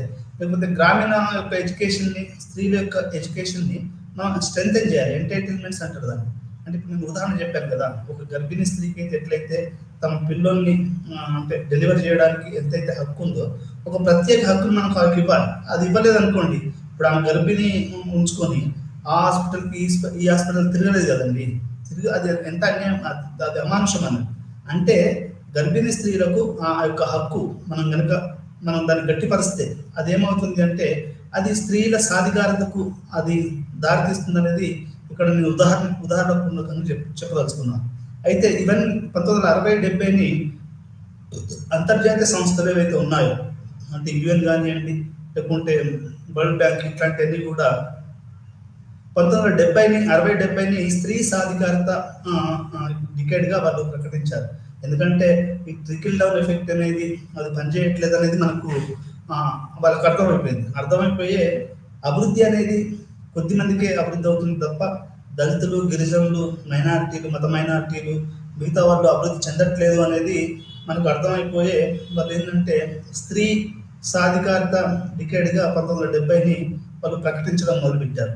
ఎందుకు ఈ యొక్క ఆలోచనలో మార్పు వచ్చింది అనేది మనం చాలా స్పష్టంగా అర్థం చేసుకోవాలి. మళ్ళీ చెప్తున్నాను, ఎందుకు ఈ ఆలోచనలో మార్పు వచ్చిందంటే ఏదైతే అనుకున్నారో ఉద్దేశాలు 1940, 50, 60లలో అవి పూర్తిగా విఫలమైనాయని చెప్పవచ్చు. దాని కారణంగానే వీళ్ళు ఆల్టర్నేటివ్ థింకింగ్, అంటే అభివృద్ధి నమూనాను మార్చాలి అనే ఒక ఆలోచన వచ్చింది. ఎందుకంటే ట్రికిల్ డౌన్ ఎఫెక్ట్ ఏదైతే అనుకున్నారో ప్రపంచవ్యాప్తంగా, అది ఆఫ్రికా కానివ్వండి, ఏషియా కానివ్వండి, వీళ్ళందరూ కూడా ట్రికిల్ డౌన్ ఎఫెక్ట్ నమ్మారు. అది ఫెయిల్ అయిపోయింది. ఫెయిల్ కావడంతో మనకు అభివృద్ధి నమూనాలో మార్పు వచ్చింది. దీంట్లో ఏంటంటే మహబూబుల్ హక్ కానివ్వండి, అమర్త్య సేన్ కానివ్వండి, సమీర్ అమీన్ కానివ్వండి, మనకు గున్నార్ మిర్దలే కానివ్వండి, ఈ నలుగురు కూడా వాళ్ళ ప్రముఖ పాత్రను మనకు అమెరికన్ మోరల్ ఫిలాసఫర్ లేడీ ఉంది, ఆమె కానీ, వీళ్ళందరూ కూడా ఒక ప్రముఖమైనటువంటి పాత్ర వహించారు అనేది మనకు ఎటువంటి సందేహం లేదు.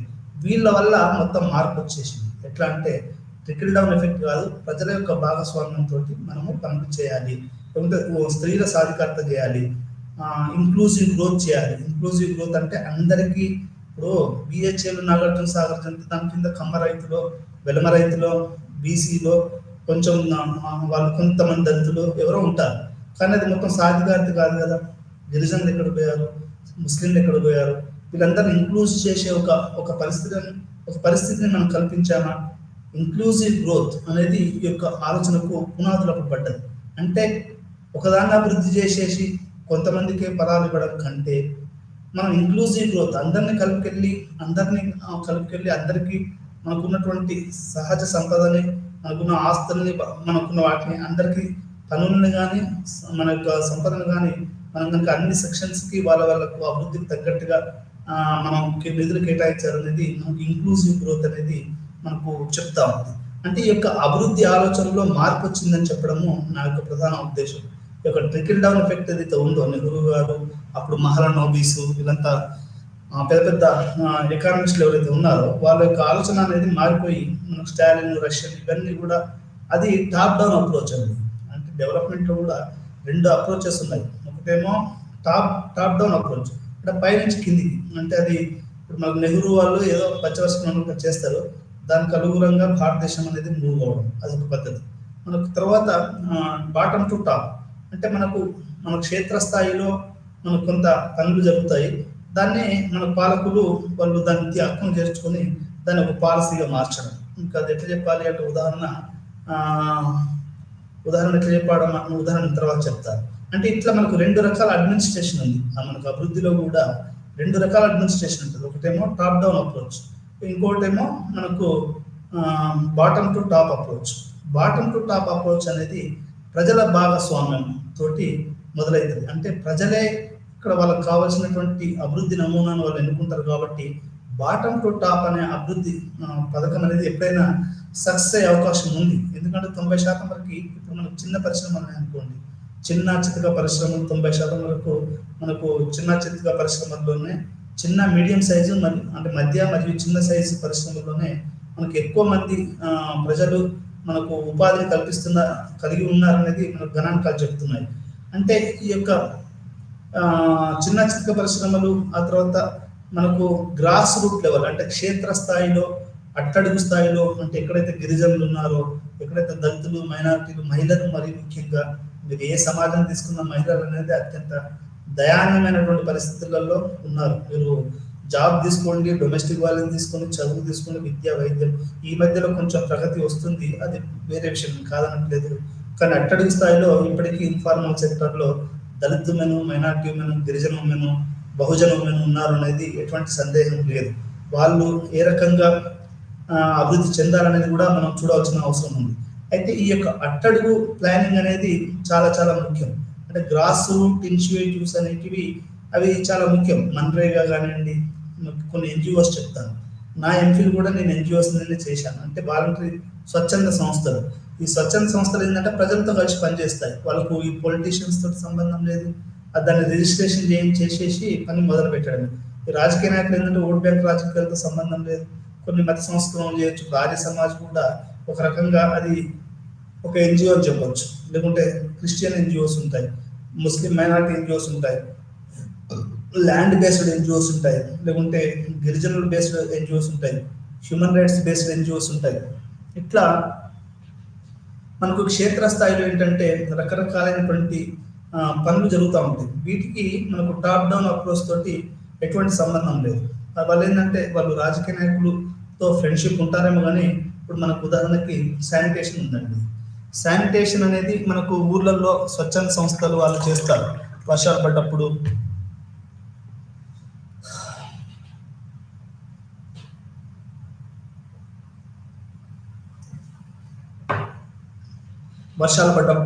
లేకపోతే ఇంకెప్పుడు చేసినప్పుడు, లేకుంటే పాండమికే వచ్చింది అనుకోండి, లేకుంటే మన కేరళలో వరదలు వచ్చాయి. ఈ వరదలు వచ్చినప్పుడు ఎవరు చేశారు అంటే స్వచ్ఛందంగా చాలా మంది ఇక్కడి నుంచి అక్కడికి వెళ్ళి వాళ్ళ యొక్క స్థితిగతుల్ని అవన్నీ చూసేసి మనకు మన కేరళ ఫ్లడ్ విక్టిమ్స్ కానివ్వండి, బీహార్ ఫ్లడ్ విక్టిమ్స్ కానివ్వండి, లేకుంటే ఏదన్నా మనకు ఇది భారీ భూకంపాలు ఇవన్నీ వచ్చినప్పుడు అది ఎవరు చేస్తారు? స్వచ్ఛంద సంస్థల వాళ్ళు చేస్తారు. అంటే స్వచ్ఛంద సంస్థలు అనేవి ఏంటి అంటే ఇవి గ్రాస్ రూట్ ఇన్స్టిట్యూషన్స్. అంటే స్వచ్ఛంద సంస్థల గురించి ఎందుకు మాట్లాడుకోవాలి అంటే వాడు స్వచ్ఛందంగా చేస్తున్నాడు. వాడికి ఆశపడో, లేకుంటే మదర్ తెరిసా ఇన్స్టిట్యూషన్ ఉందండి ప్రపంచంలో, చాలా ఫేమస్ అయినటువంటి నోబెల్ బహుమతి పొందినటువంటి మదర్ తెరిసా ఉంది. మదర్ తెరిసాకి ఎవరు చెప్పారండి నువ్వు ఈ పని చేయి, అక్కడ స్లమ్లో అక్కడ ఉన్న అట్టడుగు వర్గాలు ఉంటారు, కలకత్తాలో కాళీమాత టెంపుల్ దగ్గర మరి ఘోరంగా అశుభ్రంగా పేద ప్రజలు రోడ్లను చచ్చిపోవడము, హంగరు, ఇవన్నీ ఆమె చూసిన తర్వాత ఆమె స్వచ్ఛందంగానే ఈ యొక్క కార్యక్రమాన్ని మొదలుపెట్టి కొన్ని లక్షల మందికి మనకు అనాథలకి చాలా మంది అనాథలు. కలకత్తా అంటేనే ఒక మాయా నగర్ అది. ఇప్పుడు హైదరాబాద్ కూడా ఒక క్షణంలో ఎవరెవరు మాయం చేస్తారో తెలియదు. ఢిల్లీ, బొంబాయి, మరి ఇట్లాంటి చోట్లలో అనాథ పిల్లలు. ఇప్పుడు ఆమె ఫోటో చూడండి మీరు ఎప్పుడైనా మదర్ తెరిసాది. ఆమె ఒక చిన్న పిల్లని ఇట్లా ఆమె యొక్క ఒడిలో తీసుకొని ఆమె లాలిస్తున్నట్టు ఉంటుంది. అంటే అది స్వచ్ఛందంగా ఆమె చేస్తుంది. అంటే స్వచ్ఛంద సంస్థలు అనేటివి ఎందుకు చెప్తున్నాము అంటే ఇవి ప్లానింగ్, మనకు ఫిక్స్డ్ ప్లానింగ్, అంటే రాజకీయ ప్లానింగ్ కానివ్వండి, సోషలిస్ట్ ప్లానింగ్ కానివ్వండి, టాప్ టు బాటమ్ అప్రోచ్ కానివ్వండి, బాటమ్ టు టాప్ అప్రోచ్ కానివ్వండి, ఇదే మదర్ తెరిసాది బాటమ్ టు టాప్ అప్రోచ్ అని చెప్పొచ్చు. ఇట్లా మనకు కొన్ని వేల లక్షల ఎన్జిఓస్ భారతదేశంలో స్వచ్ఛందంగా అట్టడుగు వర్గాల మధ్యలో పనిచేస్తూ ఉన్నాయి. నన్ను కూడా అడుగుతూ ఉంటారు, అబ్బాస్ భాయ్ మీరు డాక్టరేట్ చేశారు కదా, ఎన్జిఓస్ మీద చేశారు కదా, ముస్లిమ్స్ మీద చేశారు కదా. నేను కూడా ఒక ఎన్జిఓ మీదనే, ఒక షాహీన్ అనే ఒక ఎన్జిఓ ఉంది, అది ముస్లిం మహిళల గురించి అది పోరాడుతూ ఉంటుంది. వాళ్ళ మీద నేను నా రీసెర్చ్ చేయడం జరిగింది. నా ఎంఫిల్లో కూడా గిరిజన దాని మీద కూడా నేను ఒక పరిశోధన చేయాలని అది కూడా ఒక ఎన్జిఓ. పిహెచ్డి కూడా ఒక రకంగా హక్కులు, ఎన్జిఓస్, చొరవ, జమీరా నిషాద్ అనే ఒక మన ఓల్డ్ సిటీలో ఇప్పటికీ ఆడపిల్లల చదువు కానివ్వండి, దారిద్ర్యం కానివ్వండి, పేదరికము, ఇవన్నీ తాగుబోతుంటే ఉంటే ఈ మనకు డ్రగ్స్, గూండాలు, రౌడీ షీటర్లు ఎక్కువ ఉంటారు. ఇది రోజు రోజుకి ఏంటంటే ముస్లిం సమాజం అనేది అత్యంత పేదరికపు అట్టడుగులో చేరుతుంది. ఒకప్పుడు వైభవంగా ఎదిగినటువంటి హైదరాబాద్ మహానగరము, ఓల్డ్ సిటీ ఈరోజు ఎందుకు అట్లా ఉందనేది నా పరిశోధన. ఎందుకు చెప్తున్నానంటే అక్కడ స్వచ్ఛందంగా ఈ ఫ్లూలో ఒక గవర్నమెంట్ జాబ్ అనేది చేసిన ఒక లేడీ జమీరా నిషాద్ అని ఆ యొక్క అన్యాయాన్ని తట్టుకోలేక ఆమె స్వచ్ఛందంగా సేవ అనేది ఓల్డ్ సిటీలో చేయడం అనేది మొదలుపెట్టింది. అట్లనే గిరిజన ప్రాంతాలలో చాలా క్రిస్టియన్ ఆర్గనైజేషన్స్, ఇప్పుడు హిందుత్వ ఆర్గనైజేషన్స్, ఇప్పుడు ఏకోపాధ్యాయ అని కొన్ని, లేకుంటే ఏకలవ్య పాఠశాలలని, అటు హిందుత్వ వాళ్ళు, ఇటు క్రిస్టియన్స్ వాళ్ళు, కొత్త నక్సలైట్లు, ఇట్లా రకరకాల వాళ్ళు మనకి ఈ యొక్క క్షేత్రస్థాయిలో పనిచేస్తూ ఉన్నారు. అంటే ఈ యొక్క అభివృద్ధి ప్రక్రియ అనేది ఒకటి టాప్ డౌన్ అప్రోచ్ ఉంటుంది. ఇప్పుడు జనతన సర్కార్ ఉదాహరణ చెప్తాను. జనతన సర్కార్, జన అంటే ప్రజలు, తన అంటే ప్రజల యొక్క ప్రభుత్వం అని అర్థం. అది ఛత్తీస్గఢ్, మనకు జార్ఖండ్, ఛత్తీస్గఢ్లో ఈ యొక్క ప్రభుత్వం నడుస్తుంది అనేది మనకు అంకాలు చెప్తాము. ఇప్పుడు బొజ్జా తారకం లాంటి వాళ్ళు చాలా మంది ఆ జనతన సర్కారు ఎట్లా నడుస్తుంది అనేది చూశారు. అంటే ప్రజలే స్కూళ్ళు నడిపిస్తారు, ప్రజలే రోడ్లు వేసుకుంటారు, ప్రజలే అన్ని చేసుకుంటారు. ఇట్లాంటి జనతన సర్కార్ని మనం ఇక్కడ మనం జార్ఖండ్లో జార్ఖండ్ కాదు, మనం ఛత్తీస్గఢ్లో చూడొచ్చు. అంటే ఇక్కడ నేను చెప్పదలసిన పాయింట్ ఏంటంటే grass root levels. Grass root అంటే క్షేత్రస్థాయిలో ఏ రకంగా అభివృద్ధి జరుగుతుంది, అది క్షేత్రస్థాయిలో వాళ్ళకి అసలు ఎంటైటిల్మెంట్స్ ఉన్నాయా, సిటీ వాళ్ళకు ఉన్నట్టు ఎంటైటిల్మెంట్స్, ప్రత్యేక హక్కులు ఉన్నాయి. సిటీ వాళ్ళకి ఏంటంటే ఎమ్మటే మెడికల్, గాంధీ హాస్పిటల్ ఏదో ఒకటి ఉంటుంది, ట్రాన్స్పోర్ట్ 24 hours ఏదో ఒకటి, మెడిసిన్ ఎమర్జెన్సీస్ అన్నీ ఉంటాయి. ఇప్పుడు మీకు మెడికల్ ఎమర్జెన్సీస్ సిటీ మొత్తం 24 hours into 7 ఉంటుందండి. కానీ పల్లెటూరులో మెడికల్ ఎమర్జెన్సీ ఉంటుందా దీక్షకుంటలో? సిటీలోనే ఎందుకు ఉండాలి మరి అది? అంటే ఎంటైటిల్మెంట్స్ ఏంటంటే ఉదాహరణ చెప్తున్నాను. అంటే సిటీ వాళ్ళకి ఆ ప్రత్యేక సదుపాయం ఎందుకు, పల్లెటూరుకి ఆ ప్రత్యేక సదుపాయం ఎందుకు అనేది నేను ఇక్కడ చెప్పవలసిన పాయింట్. అంటే ఒక ప్రజల అభివృద్ధి అనేది ఎంత కష్టతరమైనటువంటి, మరీ ముఖ్యంగా స్త్రీలు, గిరిజనులు, గ్రామీణులు, ట్రైబల్స్ అనేది ఎంత ప్రధానమైనటువంటి విషయం మీరు అర్థం చేసుకోవడానికి ఉదాహరణ చెప్పవలసి వచ్చింది. హై స్పీడ్ ఇంటర్నెట్లు, మీకు మంచి రోడ్లు, మంచి ఫుడ్, మంచి కూరగాయలు, ఫ్రెష్ కూరగాయలు, ఇవన్నీ ఎక్కడ దొరుకుతున్నాయి? మీట్, ఇదంతా కూడా సిటీలో దొరుకుతుంది. అంటే వాళ్ళు ఒక రకంగా ఎంటైటిల్మెంట్స్ వాళ్ళు యూజ్ చేసుకుంటారు. పల్లెటూరు ఎవడైతే దీన్ని మనకు ఉత్పత్తి చేస్తాడో వీటన్నిటిని, వెజిటబుల్స్, వాని వస్తువును వాడు వినియోగించుకునే హక్కు వానికి లేకపోయింది. గొర్రెలు పెంచుకునే వాళ్ళకి గొర్రెలు వాళ్ళు సరిగ్గా తినరు పేదరికం వల్ల, అది అమ్ముతారు. అంటే ఇక్కడ నేను చెప్పాల్సిన పేదరికం వల్ల ఇదంతా కూడా మనకు జరుగుతుంది. ఇదంతా ఎందుకు చెప్తున్నారు సార్ మీరు అని అడగవచ్చు. ఇదంతా కూడా ఇంటర్ లింక్డ్. అంటే 145 కోట్లు ఉన్న భారతీయ జనాభాలో ఏ రకంగా అభివృద్ధి జరుగుతుంది అని చెప్పడం అనేది నేను ఈ యొక్క ఉదాహరణ చెప్పవలసి వస్తుంది. అంటే 1960లో ఈ యొక్క ట్రికిల్ డౌన్ ఎఫెక్ట్ మిస్ అయిపోయింది. 70లో ఇదేంటంటే ఉమెన్ డికేడ్గా యుఎన్ ప్రకటించింది. అప్పటి నుంచి మనకు మొత్తం యొక్క పని, తర్వాత డెవలప్మెంట్, ప్రజల్ని కల్పన అనేది మనకు మారుతా వచ్చింది అనేది చెప్పడానికి ఇది ఉదాహరణ చెప్పవలసి వచ్చింది. ఒకటి, 2 రకాలైనటువంటి అభివృద్ధి నమూనాలు ఉంటాయని చెప్పాను. పరిపాలన ఉంటుంది, ఒకటేమో టాప్ టు బాటమ్, రెండోది బాటమ్ టు టాప్.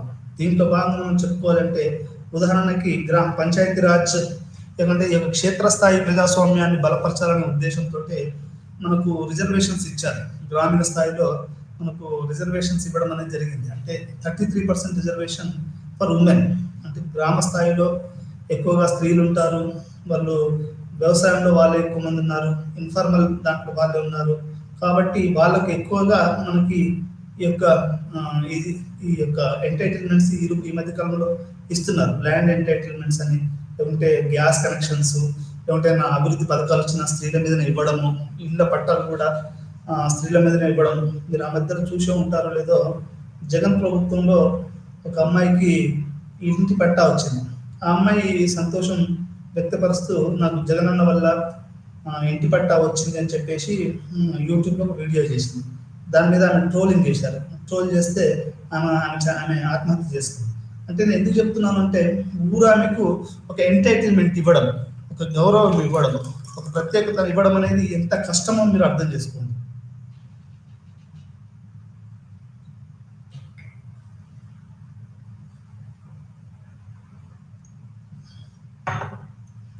ఈ రకంగా మనకు గ్రామీణ స్థాయిలో ఉన్నటువంటి ఎంటైటిల్మెంట్స్ని మనం అది చేయాలి.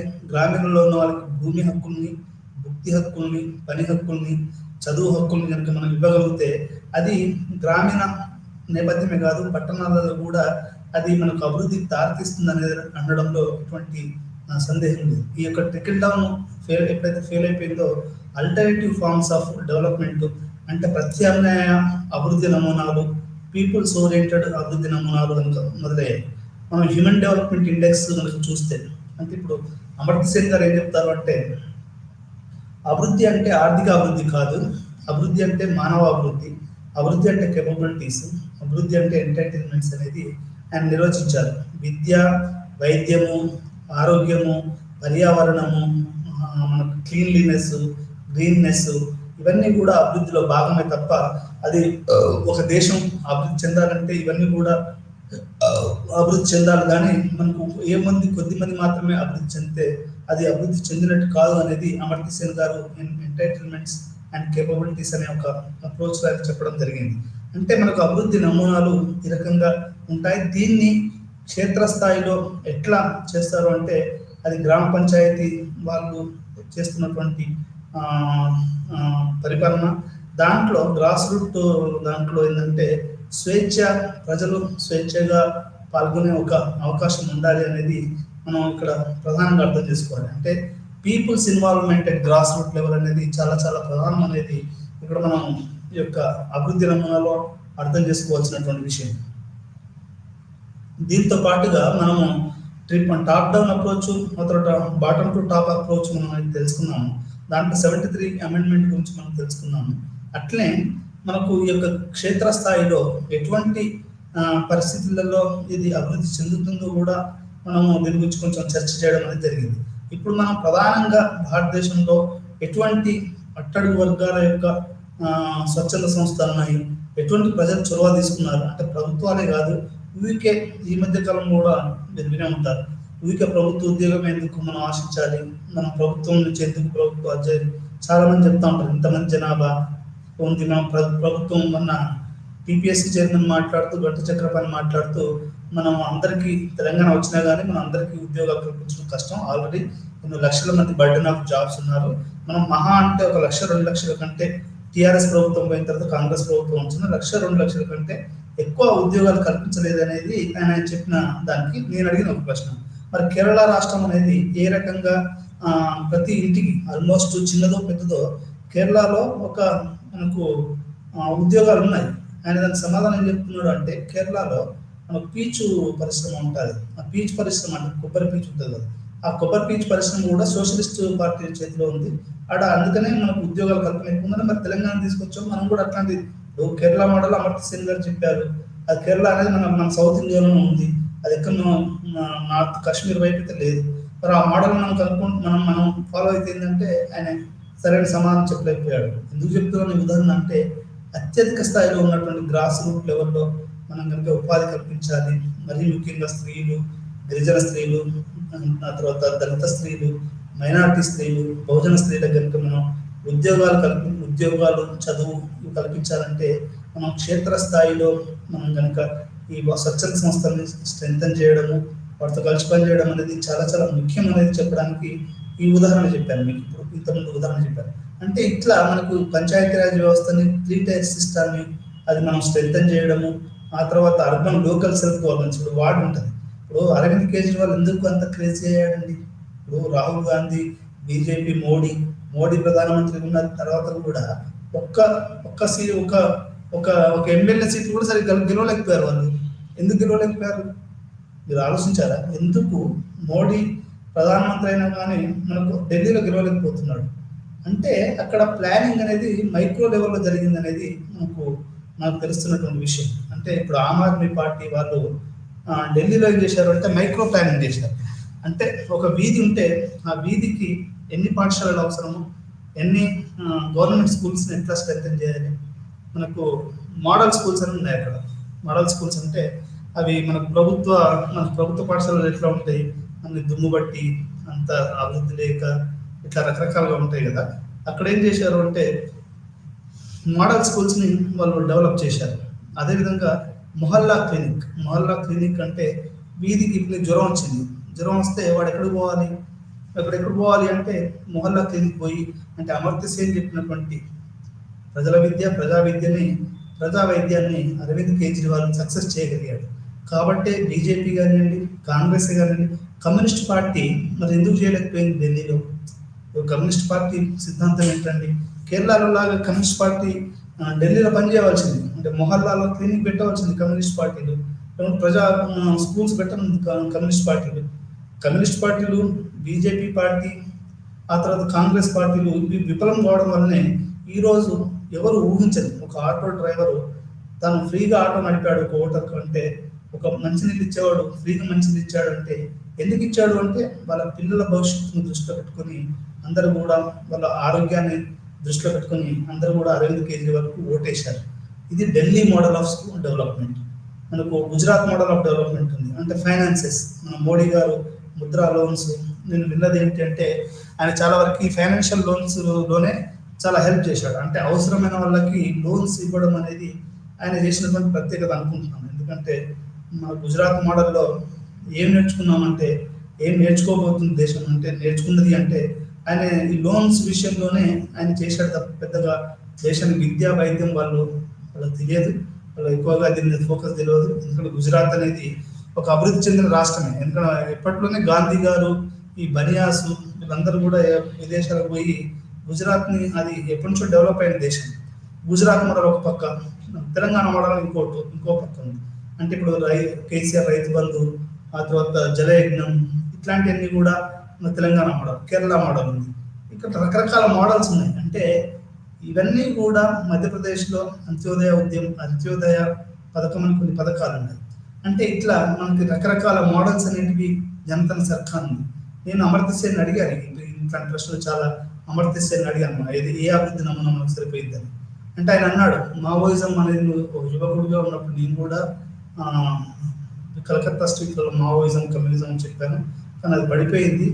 మావోయిజం అనేది చైనాకి విద్యను అందించగలిగింది, వైద్యాన్ని అందించగలిగింది, ఆశ్రమాన్ని అందించగలిగింది, కానీ ఆ తర్వాత అది సస్టైన్ కాలేకపోయింది. ఇండియా లాంటి దేశం సస్టైన్ కాలేకపోయింది. అది కూడా మార్కెట్ ఎకానమీలో భాగమైంది. ఈరోజు హ్యూమన్ రైట్స్ గురించి మాట్లాడితే బాగుంటుంది అనేది ఆయన చెప్పినటువంటి సమాధానం.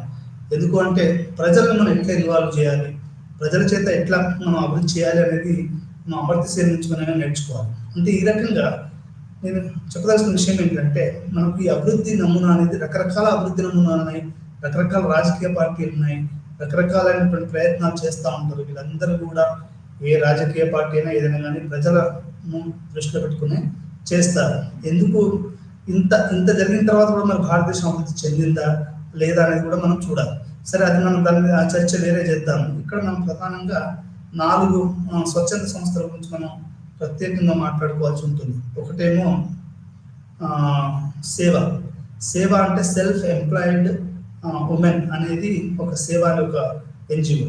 ఈ సేవా ఎన్జిఓ అనేది గుజరాత్లో ఉంది.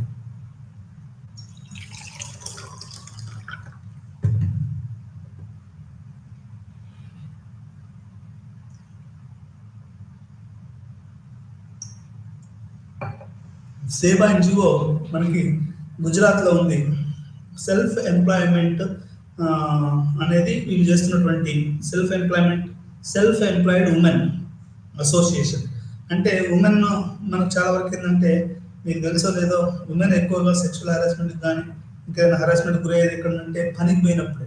వీళ్ళు ఎట్లాంటిది గుజరాత్లో ఏం జరిగిందంటే, దాంట్లో 30,000 మంది ఆడవాళ్ళు పనిచేస్తూ ఉన్నారు. వీళ్ళంతా కూడా స్వయం ఉపాధి అంటే ఏంటి అని మీరు అడగవచ్చు. కుట్టు మిషన్లే కావచ్చు, చిన్న కిరాణా కొట్లే కావచ్చు, తోపుడు బండ్లే కావచ్చు, పాన్ షాప్లే కావచ్చు, టైలరింగే కావచ్చు, లేకపోతే మనకు వాటర్ అమ్ముతూ ఉంటారు, వాటర్ ప్లాంటే కావచ్చు, లేకపోతే మరపిండిలే కావచ్చు, చిన్న హోటలే కావచ్చు.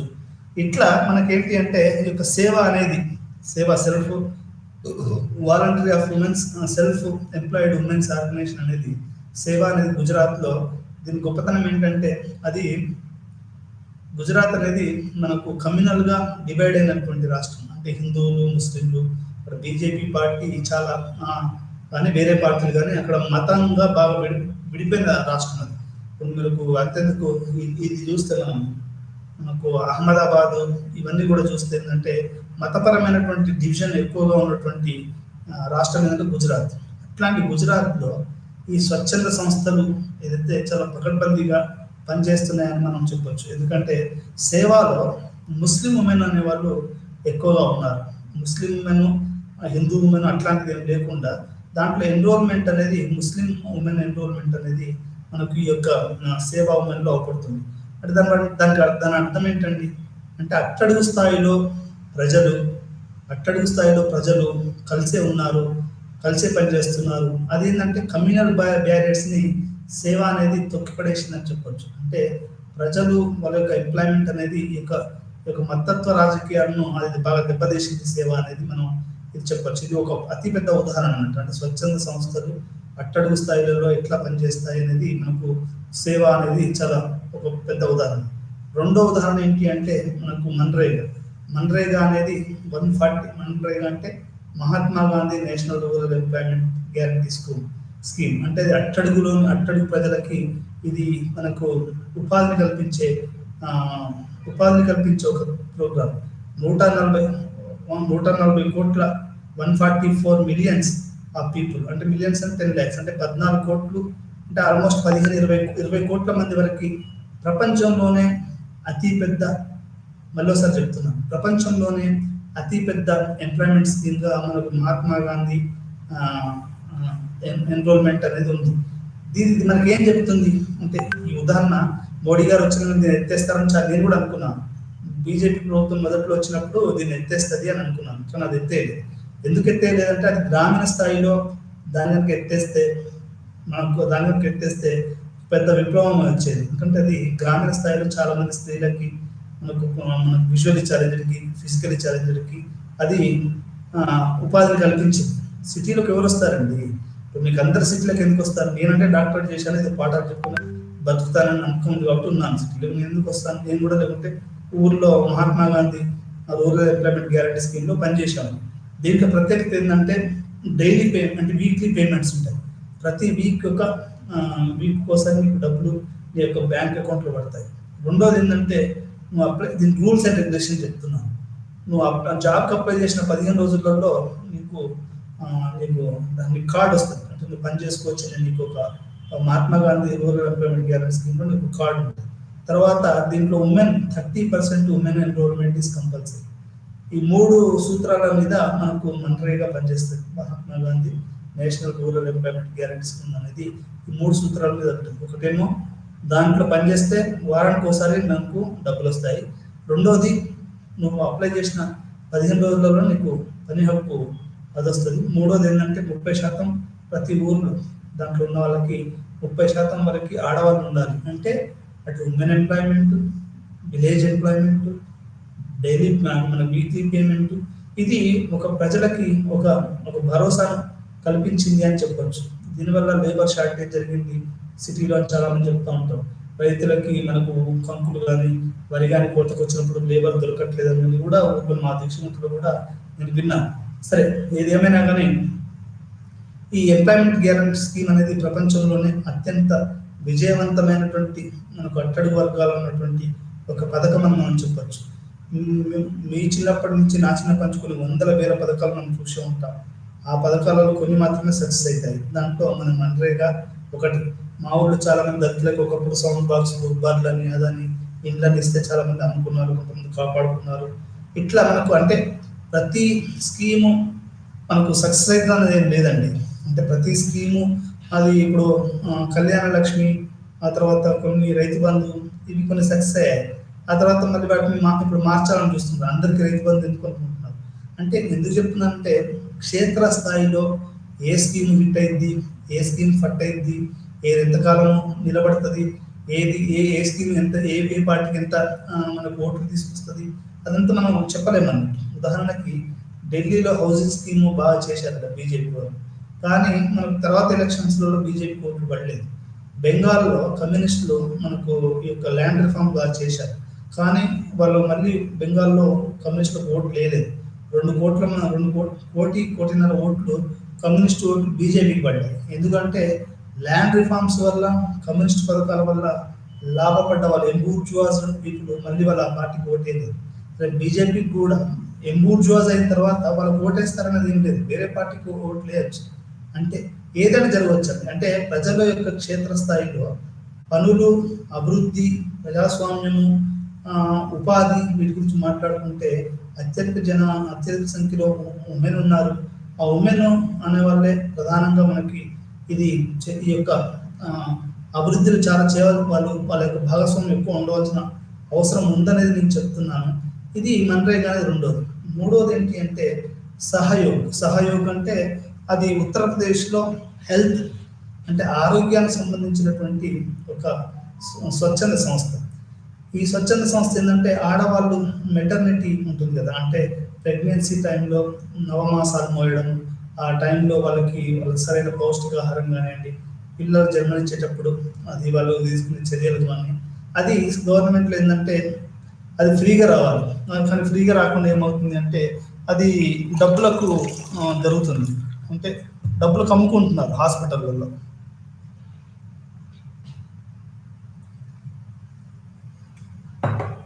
ఈ రకంగా మనకి ఏంటంటే ఈ యొక్క సహయోగం అనేది ఉత్తరప్రదేశ్లో మహిళలు వాళ్ళ యొక్క ఆరోగ్యరీత్యా, మరీ ముఖ్యంగా గర్భిణీ స్త్రీలు ఉన్నారనుకోండి, ఇంతకుముందు కూడా చెప్పాను, గర్భిణీ స్త్రీలకు ఏంటంటే ఈ యొక్క ఎంటర్టైన్మెంట్స్ ఉంటాయి, అంటే ఫ్రీ డెలివరీ ఇట్లాంటి అవి ఉంటాయి. దానికి కూడా డబ్బులు, అంటే డబ్బులు ఇచ్చిన వారికే డెలివరీ జరగదు కదా, అట్లా ఉంటుంది కదా. ఉదాహరణకి ఎవడో కరప్ట్ ఉన్నాడు అనుకోండి, 100 రూపాయలు ఇస్తేనే నీకు బెడ్ ఇస్తానంటే అక్కడ అది కాన్పు మీద ఉన్నటువంటి ఒక స్త్రీ అది 100 రూపాయలు లేకపోవచ్చు ఆ టైంకి, లేకపోతే 1000 రూపాయలు 2000 ఉండకపోవచ్చు. అందరికి ఉంటాయని నమ్మకం లేదు కదా. అంటే ఎందుకు ఇవ్వాలి? ప్రభుత్వం అనేది ఆ సదుపాయాన్ని ఫ్రీ ఇవ్వాలి. అది అంటే అట్లాంటి వాటిల్లో కూడా జరుగుతున్నటువంటి అవినీతిని ఈ యొక్క సహయోగ అనే ఒక స్వచ్ఛంద సంస్థ ఉత్తరప్రదేశ్లో ఉంది. ఇదేం చేస్తుంది అంటే దీన్ని స్ట్రెంథన్ చేస్తుంది అనేది ఇక్కడ మనం అర్థం చేసుకోవాలంటే ఈ యొక్క స్త్రీల యొక్క సాధికారతని దాన్ని అది స్ట్రెంథన్ చేస్తుంది అనేది ఇక్కడ మనం అర్థం చేసుకోవాలి. అది 3. 4వది క్షేత్రస్థాయిలో అట్టడి వర్గాలు, అంటే ఇనిషియేటివ్స్, పీపుల్స్ ఇనిషియేటివ్, అంటే ఎప్పుడు ఏది మొదలవుతుందో కూడా మనం చెప్పడం కష్టం. దీంట్లో నజ్దీక్ అనే ఇంకొక మీకు ప్రధానంగా చెప్పాల్సిన విషయం ఏంటంటే నజ్దీక్ అనేది అది ఉర్దూ వర్డ్. ఆ ఉర్దూ వర్డ్కి ఏంటంటే మన దగ్గర అని అర్థం, అంటే నీకు దగ్గరగా తీసుకురావడం. నజ్దీక్ లారే, అరే ఒక గ్లాస్ నజ్దీక్ లారే అంటే అరే ఆ గ్లాస్ కొంచెం నా చేతికి దగ్గర తీసుకురారా అని. అట్లాంటిది అంటే bringing justice to the close, అంటే నీ డోర్ దగ్గరికి, నీకు పేదవాళ్ళకి మనకేంటంటే న్యాయం జరిగేలా చూడడం అనేది యొక్క నజ్దీక్ యొక్క వాలంటీర్ సంస్థ యొక్క ప్రధాన ఉద్దేశం. ఇది ఎట్లా మొదలైందని మీరు అడగవచ్చు. అంటే ఇది ప్రజల భాగస్వామ్యం ఎట్లా మొదలైంది అంటే మనకు బ్రిటిషర్స్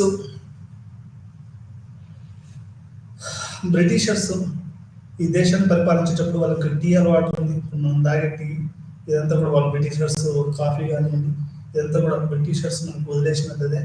వాళ్ళు అస్సాం ఈ ఏరియాలలో పేద గిరిజన మహిళలను యొక్క టీ షాపుల్లో తేయాకు తెంపడంలో పనిచేయడానికి తీసుకొచ్చేవాళ్ళు. దాంట్లో మనకు గిరిజన మహిళలు అనేవాళ్ళు ఎక్కువగా ఉన్నారు. వీళ్ళు ఏంటంటే దోపిడీకి, అవమానాలకి, ఆ తర్వాత సెక్షువల్ అసాల్ట్కి వీళ్ళు బాగా గురయ్యేవాళ్ళు. ఈ యొక్క గిరిజన దీన్ని దృష్టిలో పెట్టుకొని చదువుకున్న వాళ్ళందరూ కూడా ఇది అస్సాం, గ్యాంగ్టాక్, అస్సాము, ఆ తర్వాత మేఘాలయ ఈ ఏరియాలలో ఏంటంటే గిరిజనులు ఎక్కువ మంది ఉన్నారు. ఇప్పుడు అదంతా north east belt, north east గిరిజనులు ఉన్నారు. వాళ్ళంతా కూడా కలోనియల్ టైంలో, పోస్ట్ కలోనియల్ టైంలో కూడా మనకు మేనేజర్స్ వీళ్ళందరి చేతిలో వాళ్ళు లైంగిక హత్యలు, ఆ తర్వాత పేద గిరిజన మహిళలు, మీరు ఫోటోలు చూస్తున్నాం, చాలా బాధ అనిపిస్తుంది. ఇట్లా పేద గిరిజన మహిళలు ఎట్లా వాళ్ళు ఉంటారు అనేది. ఆ పేద గిరిజన మహిళలకి అది ఇతోధికంగా వాళ్ళకి న్యాయం, అంటే వాళ్ళకు అది ప్రెగ్నెన్సీ, వాళ్ళ హెల్త్ విషయంలో కానివ్వండి, ఇప్పుడు వాళ్ళకి హెల్త్ బాగాలేదనుకోండి, టీ షాప్ ఊరికే టీ తోట తెంపి నేను చదివిన కందిపోతాయి, ఊరికే పని చేసిన ఏదో ఒకటి అయింది కదా, ఆరోగ్యం అనేది దెబ్బతింటుంది కదా. అంటే ఆరోగ్యపరంగా లేకపోతే లైంగిక పరంగా, లేకుంటే వేతన పరంగా, లేకుంటే ఇంకా వేరే ఎటువంటి దానికి కూడా అన్యాయం జరగకుండా ఈ నజ్దీక్ అనే ఒక స్వచ్ఛంద సంస్థ ఏం చేస్తుందంటే చొరవ తీసుకొని అక్కడ గిరిజన మహిళలకి న్యాయం జరిగే విధంగా ఒక పనిచేస్తుంది. దీంట్లో కొన్ని వేల మంది గిరిజన మహిళలు దాంట్లో ఎన్రోల్ అయ్యారు. అది చాలా విజయవంతంగా ఈ యొక్క నజ్దీక్ నడుస్తుంది అనడంలో ఎటువంటి మనకు సందేహం లేదని చెప్పచ్చు. దీంట్లో ఇది దీని యొక్క చరిత్ర కనుక మనం చూస్తే ఫ్రమ్ కలోనియల్ టు కార్పొరేట్స్. ఒకప్పుడు మనకు గాంధీ గారి టైంలో కలోనియల్స్ ఉండేవాళ్ళు, అంటే బ్రిటిషర్స్ ఉండేవాళ్ళు. ఇప్పుడేమో కార్పొరేట్స్ ఉన్నారు, పెద్ద పెద్ద కార్పొరేట్. టాటా వాడు, టాటా టీ అంటారు. మనకు వచ్చేది చిన్న దాంట్లో ఏం ఉంటుంది దాని మీద, అంటే అస్సాం ఆ ఏరియాలో పనిచేసేది. అంటే వాడు చిన్న టీ తోటి కొన్ని లక్షల మందిని అక్కడ మనకి టాటా వాడు, బిర్లా వాడు అంటే కార్పొరేటే కదండి. టాటా వాడు ఒక కార్పొరేటే కదా, బిర్లా వాడు ఒక కార్పొరేటే కదా, విప్రో ఒక కార్పొరేటే కదా. ఈరోజు కార్పొరేట్ రెస్పాన్సిబిలిటీ అని ఒక ఫ్రెండ్ పిహెచ్డి చేస్తున్నాడు, ప్రకాష్ అనే అబ్బాయి, కార్పొరేట్ రెస్పాన్స్. వీళ్ళు కలోనియల్ టు కార్పొరేట్ ఎక్స్‌ప్లాయిటేషన్‌కి దేశం మారిపోయింది అని చెప్పొచ్చు. ఈరోజు ఏదైనా కానీ మీరు పెన్ను తీసుకోండి, పేపర్ తీసుకోండి, సినిమా తీసుకోండి, ఎంటర్టైన్మెంట్ తీసుకోండి, రోడ్లు తీసుకోండి, కన్స్ట్రక్షన్, ఏదైనా మొత్తం కార్పొరేటైజేషన్ అనేది వేగవంతంగా జరుగుతుంది. మరీ ముఖ్యంగా మోడీ గారి వికసిత్ భారత్ అనే దాంట్లో ఈ కార్పొరేట్ రీకరణ ఎక్కువ జరుగుతుంది అనడంలో నాకు ఎటువంటి సందేహం లేదు. దీంట్లో ప్రజల భాగస్వామ్యం తక్కువ. మనకు పెట్టుబడిదారులు అనే వల్ల ఎక్కువగా వాళ్ళు డబ్బులు సంపాదించడం చేస్తున్నారు. నీరవ్ మోడీ, విజయ్ మాల్యా ఎంతో మంది దేశానికి పెట్టిపోయారు. ఆ తర్వాత ఇంకా చాలా చాలా దాంట్లో మరీ ముఖ్యంగా మనకి కొంతమంది గుజరాతీ ట్రేడర్స్ ఎక్కువ మంది ఉన్నారు దీంట్లో. ఈ యొక్క దేశాన్ని మోసం చేయడంలో అనడంలో ఎటువంటి సందేహం లేదు. అయితే ఇక్కడ మనకు ఈ యొక్క నజ్దీక్ కనుక చూస్తే, నజ్దీక్ అనే వాలంటీర్ సంస్థను కనుక చూస్తే మనకు అర్థమయ్యేది ఏంటి అంటే ఇది న్యాయాన్ని పేద గిరిజన మహిళలకి చేరువలోకి తీసుకురావడం అనేది దీని యొక్క చాలా ఒక ఎగ్జాంపులరీ, అంటే ఒక స్వచ్ఛంద సంస్థలు అంటే ఎట్లా పనిచేయాలి అనే దానికి ఒక ఒక రోల్ మోడల్, అంటే ఒక ఆదర్శప్రాయంగా ఒక నజ్దీక్ అనేది పనిచేస్తుంది అనడంలో ఎటువంటి సందేహం లేదు. ఇట్లాంటి అంటే నజ్దీక్ కానివ్వండి, మనకు సహయోగ్ కానివ్వండి, లేకపోతే మనకు సేవ కానివ్వండి, లేకపోతే మీకు కొన్ని వందల వేల ఆక్స్ఫామ్, ఇంకెన్నో వందల వేల ఎన్జిఓస్ హైదరాబాద్లో కానీ మొత్తం దేశంలో కానీ ప్రపంచవ్యాప్తంగా కానీ మనకు అప్పుడప్పుడు ఫాల్స్ మెయిల్స్ వస్తూ ఉంటాయి. మీరు ఇట్లా చేయండి, నేను పలానా ఎన్జిఓ నడుపుతున్నాను, మీరు అట్లా చేయండి, ఇట్లా చేయండి అని చెప్తూ ఉంటారు. ఇప్పుడు శాంత సిన్హా అనే ఆమెకు శ్రామిక్ ఫౌండేషన్, ఎంబీ ఫౌండేషన్ ఉంది. ఇట్లా రకరకాల ఫౌండేషన్స్, ఆర్గనైజేషన్స్ ఇవన్నీ కూడా భారతదేశంలో ఒక రకంగా అట్టడుగు స్థాయిలో ఉన్నటువంటి జనాన్ని వాళ్ళు చేరుకోవాలని, వర్క్ చేయాలని వాళ్ళు పనిచేస్తూ ఉన్నారు అనేది ఇక్కడ మనము ఇట్లా అర్థం చేసుకోవాలంటే కొన్ని మిలియన్స్ ఆఫ్ పీపుల్ ఉన్నటువంటి ఈ దేశంలో, ప్రపంచంలో కొన్ని కోట్ల మంది పేద ప్రజలున్న ఈ దేశంలో, ప్రపంచంలో ఎట్లాంటి అభివృద్ధి అవసరం అనేది ఆలోచించడం అనేది అది మేధావులకి అందరూ చేయవలసిన పని. మేధావులు మరీ ముఖ్యంగా ఎక్కువ శ్రమించవలసి వస్తుంది. ఎందుకంటే ఒక మనిషికి ఒక డిగ్నిఫైడ్ లైఫ్ అంటే ఒక గౌరవప్రదమైన జీవితము, వృత్తి, ఆరోగ్యము, విద్య, చదువు ఇవన్నీ ఉండడం అనేది చాలా చాలా ముఖ్యము. సామాజిక శాస్త్రవేత్తలు, ఆర్థిక శాస్త్రవేత్తలు ఇదంతా అటువైపు ఎక్కువగా వర్క్ చేయవలసినటువంటి అవసరం ఉంది. మన అభిజిత్ సేన్కి ఇప్పుడు కొత్తగా మనకు నోబెల్ ప్రైజ్ వచ్చింది. ఎవరికి? భారతదేశంలో ఉన్నటువంటి అభిజిత్ సేన్ జేఎన్యూలో చదువుకున్నాడు. అతను కనుక చూస్తే మనకు అంటే జాపాక్ అనే ఒక దాంట్లో పనిచేస్తున్నాడు. ప్యాక్ అని అంటే action team for poverty lab అని ఉంటుంది. అబ్దుల్ రషీద్ ఏపీ జాక్ అనేది ఉంది. జాయింట్ అంటే అది పావర్టీ యాక్షన్ ల్యాబ్ అని ఉంటుంది. దాంట్లో ఆయన పనిచేశారు. దాంట్లో ఏంటంటే అది ఒక మల్టీనేషనల్ కార్పొరేట్ సంస్థ. దాంట్లో మనకు అభిజిత్ బెనర్జీ అని ఆయన పనిచేశాడు. ఆయన ఏంటంటే అంటే పేదరికంలో ఉన్న కాడ మనం యాక్షన్ ఎట్లా తీసుకోవాలి, ప్రజల్ని ఏ రకంగా ఈ యొక్క అభివృద్ధి ఫలాలలో కలపాలి అనేది కూడా మనకు అభిజిత్ కొత్తగా మనకు భారతదేశం నుంచి నోబెల్ ప్రైజ్ పొందిన అభిజిత్ బెనర్జీ మనకు ఆయన పనిచేసిన మనం అది చూస్తే అంటే ఆయన ఎక్కడ పనిచేశాడో అది కూడా ఒక ఎన్జిఓ అని నాకు కూడా ఆశ్చర్యం అనిపించింది. అంటే అభిజిత్ ఒక నోబెల్ లారెట్ కూడా ఇట్లాంటి వాటిల్లో పనిచేస్తారా? ఏదో హార్వర్డ్లోనో ఎక్కడనో జాబ్ చేస్తారనుకున్నాం. కానీ ఈ రకంగా ఒక యాక్షన్ ల్యాబ్ అంటే ఒక ఒక ఒక డబ్బులున్నటువంటి ప్రపంచ ఒక దాంట్లో వాళ్ళు చేస్తున్న పేదరిక నిర్మూలన ఒక గ్రూప్లో అభిజిత్ బెనర్జీ గారు పనిచేశారనడం నాకు అంటే చదవడానికి కొంచెం ఆశ్చర్యం వేసింది. అంటే ఇట్లా రకరకాలైనటువంటి వాళ్ళు ప్రపంచవ్యాప్తంగా ఆండ్రీ కార్నెగీ అనే ఒక ఇన్స్టిట్యూషన్ ఉంది. అది పేద ప్రజల చదువుకే అది చాలా మంది వెచ్చించనేది నాకు మా ఫ్రెండ్ డాక్టర్ రాంబాబు అలవాటు చెప్పాడు. ఎట్లా అంటే ఎన్జిఓస్ సంస్థలు, సేవా సంస్థలు, ప్లానింగ్, డెమోక్రటిక్ ప్లానింగ్, పంచాయతీ రాజు, విలేజ్ ఇన్స్టిట్యూషన్స్, మనకి స్త్రీల సాధికారత, పార్టిసిపేషన్ ఇవన్నీ కలిస్తేనే మొత్తానికి అట్టడుగు వర్గాల యొక్క అభివృద్ధి జరుగుతుంది. వాళ్ళ చొరవ ఈ రకంగా ఇంకా జరిగితేనే అది మనకు ఇంకా రాబోయే రోజుల్లో మరి ఇంకా ఎక్కువగా అభివృద్ధి జరుగుతుందని మనం అర్థం చేసుకోవాలి. మరి ముఖ్యంగా ఏంటంటే అభివృద్ధి అనేది పీపుల్స్ సెంట్రిక్ ఉండాలి. ఒకే ఒక పదంలో మనం చెప్పాలి అంటే ప్రజలు ఏదైతే ఉన్నారో పేద ప్రజలు, గ్రామీణ ప్రజలు, ముఖ్యంగా సిటీలో అయితే పట్టణ పేదలు, వీళ్ళందరూ కూడా ఎప్పుడైతే భాగస్వామ్యం అవుతారో అభివృద్ధిని నమూనాలో, అభివృద్ధి పనులలో భాగస్వామ్యం అవుతారో అప్పుడు ఆ అభివృద్ధి నమూనా అనేది మనకు అది మనం అభివృద్ధి ఎందుకంటే మీరు స్వదేశ్ సినిమా చూస్తే అర్థమైంది. స్వదేశ్ సినిమాలో మనం లోకల్ పీపుల్ ఇన్వాల్వ్ చేస్తే ఎట్లా అభివృద్ధి చెందొచ్చు. ఒక ఇటుక అందించాలనుకోండి, పక్క ఎట్లా ఇటుక అందించచ్చు, అటు తొందరగా పని అయింది. ఇన్ని కోట్ల మంది మన సమైక్యంగా కలిసి పార్టిసిపేటివ్ కనుక పనిచేస్తే మనం ఖచ్చితంగా అభివృద్ధి పదంలో దూసుకెళ్తాం. చైనా అట్లే వెళ్తుంది.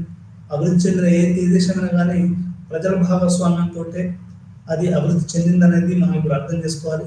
ఈ యొక్క పాఠాన్ని రీథింకింగ్ డెవలప్మెంట్ అంటే మొత్తం అభివృద్ధి నమూనానే మొత్తం ఈ సిలబస్ మనం ఏం చేశాము, మొదటి నుంచి అభివృద్ధి అంటే ఏంటి, అసలు ఈ అభివృద్ధి నమూనాను మనం ఎట్లా అర్థం చేసుకోవాలి, అభివృద్ధి పదానికి ఎట్లా అర్థాలు మారుతున్నాయి, రీథింకింగ్ అంటే మళ్ళీ పునర ఎట్లా ఆలోచించాలి మనం అంటే ఎప్పటికప్పుడు మనం ఆలోచించాలి కదండి. ఇప్పుడు మనకి ఒక రోజు భోజనం చేస్తున్నాం, మనం రోజు ఒక్కొక్క కర్రీతో తింటాం కదా, మనం కాదు మనం ఆ రోజు తినకపోతే ఇంక వేరే దాంతో తింటాం.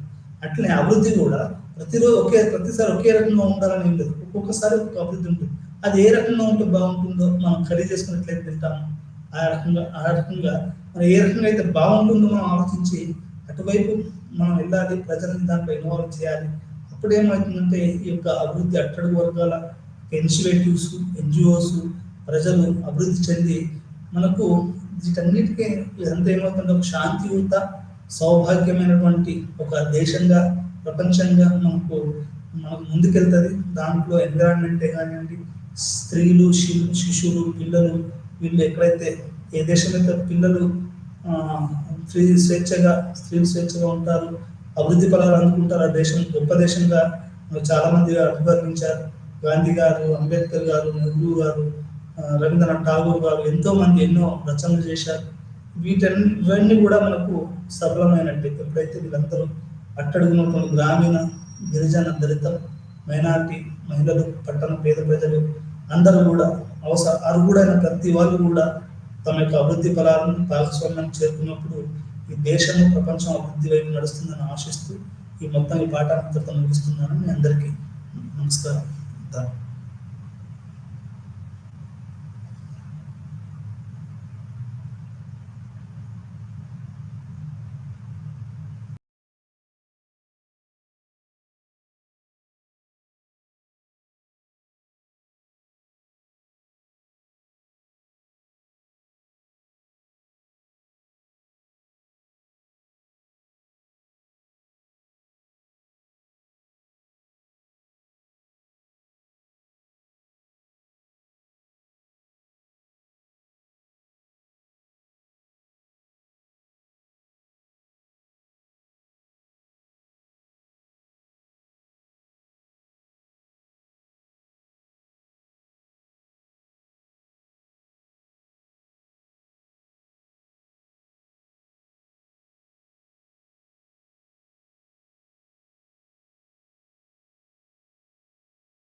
everyone, আজি যোনখিনি আমি আলোচনা কৰিম সেইখিনি হৈছে schemes for secondary and senior secondary education, অৰ্থাৎ মাধ্যমিক শিক্ষা ব্যৱস্থাত আৰু উচ্চ মাধ্যমিক শিক্ষা ব্যৱস্থাত বিভিন্ন ধৰণৰ যিখিনি আঁচনি আছে শিক্ষাৰ লগত জড়িত সেইখিনিৰ ওপৰত আমি আলোচনা কৰিম। আমি যেতিয়া বিদ্যালয়সমূহত প্ৰাচীন কালৰ পৰা আমি সম্প্ৰসাৰণৰ বাবে যিমানখিনি বিদ্যালয়সমূহত প্ৰথমতে যেনেকৈ ব্ৰিটিছাৰসকলে যেনেকৈ আৰম্ভ কৰিছিল, তাৰপিছত ভাৰতীয় শিক্ষা ব্যৱস্থা প্ৰচাৰ কৰাৰ আৰম্ভ কৰিছিলে, সেই গোটেইখিনি মাধ্যমিক শিক্ষা সমাজৰ ক্ষেত্ৰতে এটা গুৰুত্বপূৰ্ণ ভূমিকা পালন কৰি আহিছে। আমি যদি চাওঁ আমাৰ এনচিয়েণ্ট টাইমছৰ পৰাই অৰ্থাৎ প্ৰাচীন বা মধ্যযুগীয় ভাৰতৰ যোনটো আমাৰ মেডিভেল পিৰিয়ড আছিলে, তাৰ ভিতৰতে মাধ্যমিক শিক্ষা প্ৰদান কৰাতে বিদ্যালয়সমূহত আমি কি দেখিছিলোঁ কি যে শিক্ষাৰ সম্প্ৰসাৰণ কৰাৰ কাৰণে মাধ্যমিক শিক্ষাৰ আমাৰ গোটেইখিনি এটা ব্যৱস্থা কৰা হৈছিলে, আৰু তাৰ লগত জড়িত কৰি পেলাই ভাৰতত ব্ৰিটিছাৰসকলে আমাৰ মাধ্যমিক বিদ্যালয় স্থাপন কৰাৰ মুখ্য উদ্দেশ্য দিছিলে। আৰু তাৰ লগত তেওঁলোকে এটা গুৰুত্বপূৰ্ণ মাধ্যম বাছি উলিয়াইছিলে, সেইটো হৈছে ইংৰাজীত শিকোৱা।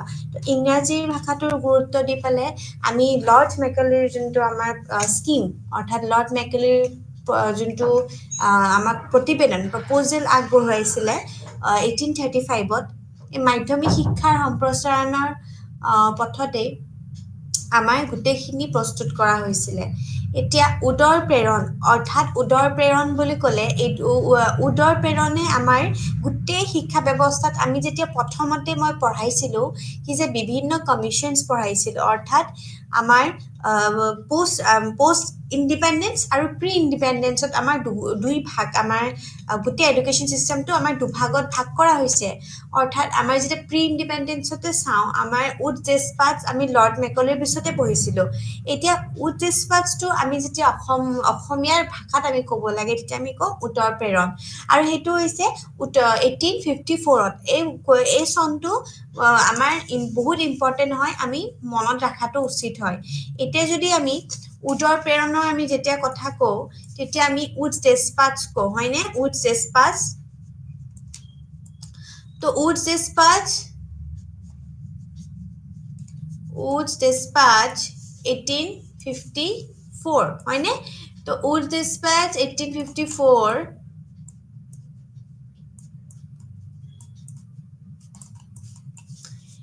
আমি উড ডেছপাটছ, আৰু এই উড ডেছপাটছক আমি কি বুলি কওঁ? উত্তৰ প্ৰেৰণ। এতিয়া উত্তৰ প্ৰেৰণৰ কিছুমান অনুদান আছিলে। এতিয়া এই অনুদান সহায়ক প্ৰণালীত আমি আৰম্ভ কৰা হৈছিলে, আৰু এই ভাৰতত গোটেই মাধ্যমিক শিক্ষাৰ বিকাশতে অৰিহণাও জগাইছিলে। তো আমি যেতিয়া কওঁ উত্তৰ প্ৰেৰণৰ আমি কথা কওঁ, তেতিয়া আমি কওঁ কি যে আমাৰ উত্তৰ প্ৰেৰণ আমাৰ এটা ইম্পৰ্টেণ্ট আমাৰ ডকুমেণ্ট এখন আছিলে, আৰু এই উড ডেছপাটছখন আমি ইম্পৰ্টেণ্ট ডকুমেণ্ট হিচাপে আমি চাওঁ। ঠিক আছে, এতিয়া এই আৰম্ভ যি কৰিছিলে কি যে ভাৰতত মাধ্যমিক শিক্ষাৰ বিকাশত এটা অৰিহণা যোগাইছিলে, মানে এটা টাৰ্ণিং পইণ্ট বুলি আমি ক'ব পাৰোঁ। তো কলিকতা বিশ্ববিদ্যালয় আয়োগ, অৰ্থাৎ আমাৰ কলকাতা যোনখন ইউনিভাৰ্চিটি কমিশ্যন আছিলে, সেইখনে সদায় ছেকেণ্ডেৰী এডুকেশ্যন অৰ্থাৎ মাধ্যমিক শিক্ষাৰ যোনবোৰ কৃতিবোৰ অধ্যয়ন কৰাৰ পিছতে প্ৰতিখন প্ৰদেশতে মাধ্যমিক আৰু মধ্যৱৰ্তী শিক্ষাৰ পৰিষদৰ স্থাপন পৰামৰ্শ আগবঢ়াইছিল, অৰ্থাৎ ৰিকমেণ্ডেশ্যনছ দিছিলে। এতিয়া তাৰপিছত আমাৰ আছিলে হাৰ্টগ কমিটি। যদি আমি অলপমান পাহৰিছোঁ তেনেহ'লে আমাৰ সদায় কি কৰিব লাগে, আমি অলপ আগৰবোৰ চাব লাগে, কাৰণ কি পঢ়াটো স্বাভাৱিক হয়, কাৰণ কি আমাৰ ইটছ বিন চ' লং কি যে আমি আমাৰ লাষ্ট যোনখিনি আমি আৰম্ভ কৰিছিলোঁ, এই অৰ্থাৎ আপোনালোকে পাইছেই কি যে এই ইয়াৰবোৰৰ এতিয়া হাৰ্টগ কমিটি 1929, উড ডেছপাটছ 1854, এইবোৰ চন বহুত বেছি ইম্পৰ্টেণ্ট হয়, গুৰুত্বপূৰ্ণ হয়। এতিয়া হাৰ্টগ কমিটিয়ে পৰামৰ্শ দিছিল যে মাধ্যমিক বিদ্যালয়ৰ পাঠ্যক্ৰম এনেকুৱা হ'ব লাগে যাতে ই শিক্ষাৰ্থীসকলৰে কি হয়, আত্মনিৰ্ভৰশীল হ'বলৈও সক্ষম কৰে। তাৰ লগতে চাৰ্জেণ্ট প্ৰতিবেদন, অৰ্থাৎ চাৰ্জেণ্ট প্ৰতিবেদন মানে চাৰ্জেণ্ট ৰিপৰ্ট, যোনখন 1944ৰ পৰামৰ্শ দিয়া হৈছিল যে 11 বছৰ তলৰ কোনো শিক্ষাৰ্থীকে আমি উচ্চ বিদ্যালয়ত ভৰ্তি কৰিব নালাগে, আৰু উচ্চ বিদ্যালয়ৰ পাঠ্যক্ৰম 6 বছৰো হ'ব নালাগে। এতিয়া স্বাধীনতাৰ পিছতে কেইবাখনো নিযুক্তি সমিতি আৰু আয়োগ মাধ্যমিক শিক্ষাৰ সম্প্ৰসাৰণৰ বাবে সম্পৰ্ক পৰামৰ্শ দিছিলে, যেনে তাৰাসন সমিতি 1948, যিয়ে পৰামৰ্শ দিছিল যে মাধ্যমিক বিদ্যালয়বোৰ আমাৰ কি হ'ব লাগে, বহুপক্ষিক হ'ব লাগে, কিন্তু স্থানীয় পৰিস্থিতিতে অনুসাৰী হ'ব লাগে। এতিয়া একপক্ষীয় বিদ্যালয়সমূহক আমি উৎসাহিত কৰিব পাৰি বা মাধ্যমিক শিক্ষাৰ আয়োগ বা মুডালিয়ৰ আয়োগতো আমি ভাৰতত মাধ্যমিক শিক্ষাৰ বিকাশত এক গুৰুত্বপূৰ্ণ মাইলৰ খুঁটি হিচাপে আমি কাম কৰিছিলে। এতিয়া এই মাধ্যমিক পৰ্যায়ত সদায় পাঠ্যক্ৰম বা বিভিন্ন ধৰণৰ বিবিধকৰণ বহুমুখী, যেনেকে বিদ্যালয় খোলা হ'ব পাৰে, আদৰ্শ নাগৰিক হ'ব পাৰে, গুণগুণ বিকাশ হ'ব পাৰে, মানৱীয় গুণগুণ হ'ব পাৰে, বা তাৰ নেতৃত্ব বা তাৰ লগত শিক্ষাদানৰ পদ্ধতি পৰিৱৰ্তন, পৰীক্ষাৰ নতুন প্ৰৱণতা আদি পৰামৰ্শ দিছিল। মাধ্যমিক শিক্ষাৰ সন্দৰ্ভত কোঠাৰী আয়োগ পৰামৰ্শ দিছিল যে মাধ্যমিক আৰু উচ্চতৰ মাধ্যমিক প্ৰতিষ্ঠানসমূহে কৃষি, বাণিজ্য, অভিযান্ত্ৰিক, বনাঞ্চল, কলা আৰু কাৰুশিল্পৰ প্ৰশিক্ষণ প্ৰদান কৰিব লাগে বুলি কয়। ঠিক তাৰ লগতে ৰাষ্ট্ৰীয় শিক্ষা নীতি আছিলে, পৰামৰ্শ দিছিল যে 10ম শ্ৰেণীলৈকে বিজ্ঞান আৰু গণিতৰ অধ্যয়ন আমি বাধ্যতামূলক কৰিব লাগে, আৰু সকলো শ্ৰেণীৰে শিশুৰ বাবে আমি কি কৰিব লাগে, মাধ্যমিক শিক্ষাৰ সুবিধা উপলব্ধও কৰিব লাগে। তাৰ লগত প্ৰকাৰৰ কাৰিকৰী আৰু উপলব্ধ শিক্ষাও মাধ্যমিক পৰ্যায়ত দিব লাগে বুলি কয়। ঠিক তেনেকে আমি এতিয়া পঢ়িম ৰাষ্ট্ৰীয় মাধ্যমিক শিক্ষা অভিযান। এতিয়া ৰাষ্ট্ৰীয় মাধ্যমিক শিক্ষা অভিযান হৈছে ভাৰত চৰকাৰৰ এক মুখ্য পৰিকল্পনা, যাক মাধ্যমিক শিক্ষাৰ মানদণ্ড বা মানদণ্ডৰ সম্প্ৰচাৰত আমি উন্নত কৰাৰ লক্ষ্য আমাৰ চনৰ হ'ব লাগে। এতিয়া ভাৰত চৰকাৰে এক উদ্যোগত যাৰ লক্ষ্য হৈছে কি যে মাধ্যমিক শিক্ষা সাৰ্বজনীন কৰাৰ লক্ষ্য প্ৰাপ্ত কৰে। ঠিক আছে। এতিয়া ভাৰতত প্ৰাথমিক পৰ্যায়ত আমি কি কৰিব পাৰো কি যে সমগ্ৰ দেশত মাধ্যমিক শিক্ষা শক্তিশালী কৰাৰ প্ৰয়োজনীয়তাৰ লগত আমি কি কৰিব পাৰো যে যিকোনো উচ্চ প্ৰাথমিক শ্ৰেণী উত্তীৰ্ণ হোৱাৰ বৃহৎ সংখ্যক শিক্ষাৰ্থী আমাৰ কি কৰে, মাধ্যমিক শিক্ষাৰ এক বৃহৎ চাহিদা সৃষ্টি কৰিছিলে। তাৰ লগত ভাৰত চৰকাৰৰ মানৱ সম্পদ উন্নয়ন মন্ত্ৰালয় এক কেন্দ্ৰীয় পৃষ্ঠপোষকতাত আমাৰ আঁচনিখনৰ ৰূপায়ণ কৰিছিলে। 2009 বা 10 বৰ্ষৰ পৰা আৰম্ভ হৈছিল যে সকলোৰে বাবে দক্ষ বিকাশ আৰু সমতাৰ চৰ্ত কৰা হয়। আঁচনিখনত আমি কি কৰোঁ, বহুমাত্ৰিক গৱেষণা, কাৰিকৰী পৰামৰ্শ আৰু পুঁজি সমৰ্থনো অন্তৰ্ভুক্ত আছে বুলি কয়। এতিয়া RMSৰ উদ্দেশ্যসমূহ হৈছে কি যে প্ৰতি 5 কিলোমিটাৰ আমাৰ বাক্যধাৰাৰ ভিতৰতে আমাৰ কি হ'ব লাগে কি যে মাধ্যমিক বিদ্যালয় স্থাপন কৰিব লাগে। ঠিক আছে। আৰু তাৰ লগতে সকলো আমাৰ যিমানখিনি বিদ্যালয় নিৰ্ধাৰিত নিয়ম অনুসৰি কৰি মাধ্যমিক পৰ্যায়ত প্ৰদান কৰা শিক্ষাৰ মানদণ্ড উন্নতি কৰিব লাগে। এতিয়া বিত্তীয় সহায়ৰ জৰিয়তে প্ৰতিখন মাধ্যমিক বিদ্যালয়ে প্ৰয়োজনীয় শাৰীৰিক সুবিধা, শিক্ষকতা আৰু অশিক্ষক কৰ্মচাৰী প্ৰদান কৰা, আৱাসিক সুবিধা, পৰিবহণ ব্যৱস্থা, মুকলি বিদ্যালয় আদি প্ৰদান কৰা সকলো শিক্ষাৰ্থীক আমি কি কৰিব লাগে, মাধ্যমিক বিদ্যালয়ৰ প্ৰৱেশিকাৰ উন্নত কৰিব লাগে। এতিয়া মাধ্যমিক শিক্ষাৰ মানদণ্ড উন্নত কৰাৰ ফলত বৌদ্ধিক, সামাজিক আৰু সাংস্কৃতিক শিক্ষা বৃদ্ধি হয়। কাৰ্যকৰী হোৱাৰ 5 বছৰৰ ভিতৰতে 9ম 10ম শ্ৰেণীৰ বাবে 2005 পৰা 6 আমাৰ বৰ্ষৰ আমাৰ কি হ'ব লাগে 52.26ৰ পৰা মুঠ নামভৰ্তি পাত 75% প্ৰাপ্তি কৰিছে। 2012 পৰা 13 বৰ্ষলৈ 75% আৰু 2017 পৰা 18 বৰ্ষলৈ 100% প্ৰৱেশিকাৰ প্ৰাপ্ত কৰিছে। 2020 চনৰ ভিতৰত 100% আমাৰ ধাৰণ প্ৰাপ্ত কৰিছে। আৰু বিদ্যালয় শিক্ষাৰ গাঁথনি আৰু ব্যৱস্থাপনাই নিশ্চিত কৰে যে লিংগ বৈষম্য, আৰ্থ-সামাজিক কাৰণ আৰু বিকলাংগতা আদিৰ বাবে কোনো শিক্ষাৰ্থীয়ে মাধ্যমিক শিক্ষাৰ পৰা বঞ্চিত হ'ব নালাগে। যে RMSৰ অধীনত প্ৰদান কৰা ভৌতিক সুবিধাবোৰো হৈছে যে অতিৰিক্ত শ্ৰেণীকোঠা অৰ্থাৎ সাফিচিয়েণ্ট আমাৰ কি হ'ব লাগিব ক্লাছৰুম হ'ব লাগিব ঠিক আছে মাধ্যমিক শিক্ষাৰ মানদণ্ড উন্নত কৰাৰ বাবে অৰ্থাৎ quality education secondary education improve কৰিবৰ কাৰণে আন্তঃগাঁথনি আৰু বিদ্যালয়ৰ ভৱন শক্তিশালী কৰাৰ বাবে অতিৰিক্ত শ্ৰেণীকোঠা নিৰ্মাণ কৰিব লাগিব আমি তাৰ লগত পৰীক্ষাগাৰো লাগিব অৰ্থাৎ শিক্ষণৰ বাবে ভৌতিক ৰসায়ন বিজ্ঞান অৰ্থাৎ কেমিকেল সায়েন্স জীৱ বিজ্ঞান অৰ্থাৎ লাইফ সায়েন্সেছ তাৰ লগত আমাৰ গোটেইখিনি যিমানখিনি সা-সঁজুলি সেইখিনি ব্যৱস্থাৰ বাবে অনুদান প্ৰদান কৰিব লাগিব ঠিক আছে তো সেইটোৱে যে তাৰ লগত অনুদান প্ৰদানো কৰিব লাগিব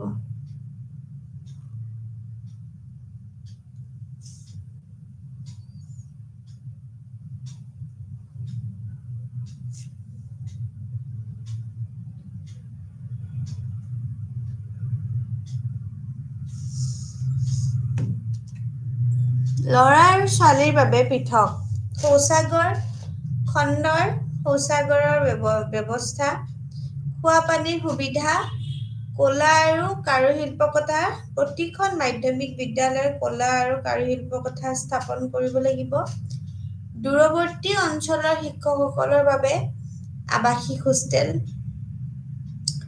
প্ৰধান শিক্ষকৰ কোঠা কাৰ্যালয় কম্পিউটাৰৰ কোঠা কলা আৰু কাৰুশিল্প কোঠা আদিৰ বাবে আৰু সঁজুলিৰ বাবে যোগান ধৰিব লাগিব এই সকলোবোৰৰ উপৰিও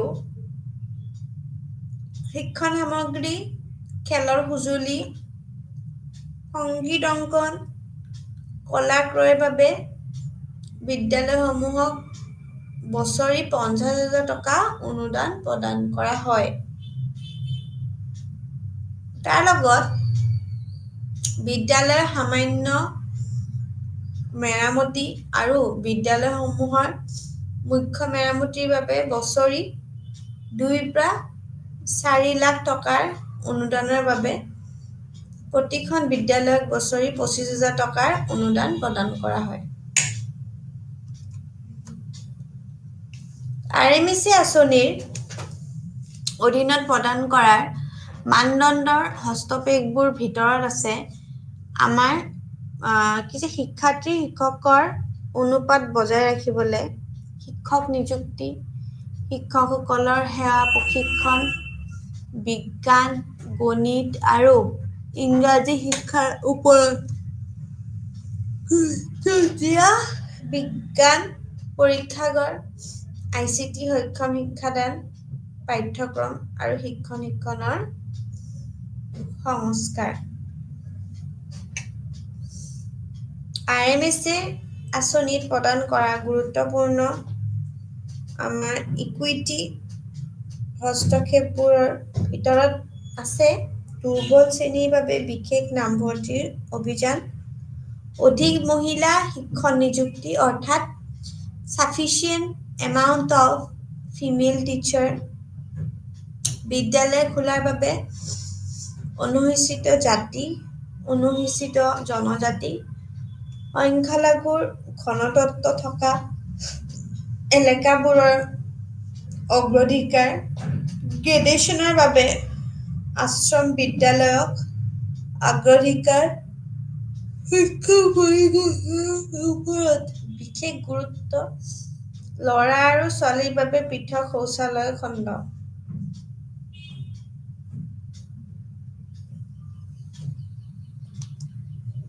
RMSA ৰূপায়ণ প্ৰণালী হৈছে এক কেন্দ্ৰীয় পৃষ্ঠপোষকতা কৰা আঁচনিখন ৰূপায়ণৰ বাবে আমাৰ স্থাপিত ৰাজ্য চৰকাৰৰ সমাজে ইয়াক কাৰ্যকৰী কৰে কেন্দ্ৰীয় অংশ আৰু ৰাজ্যৰ অংশ পোনপটীয়াকৈ কাৰ্যকৰী সংস্থাক মুকলি কৰা হয়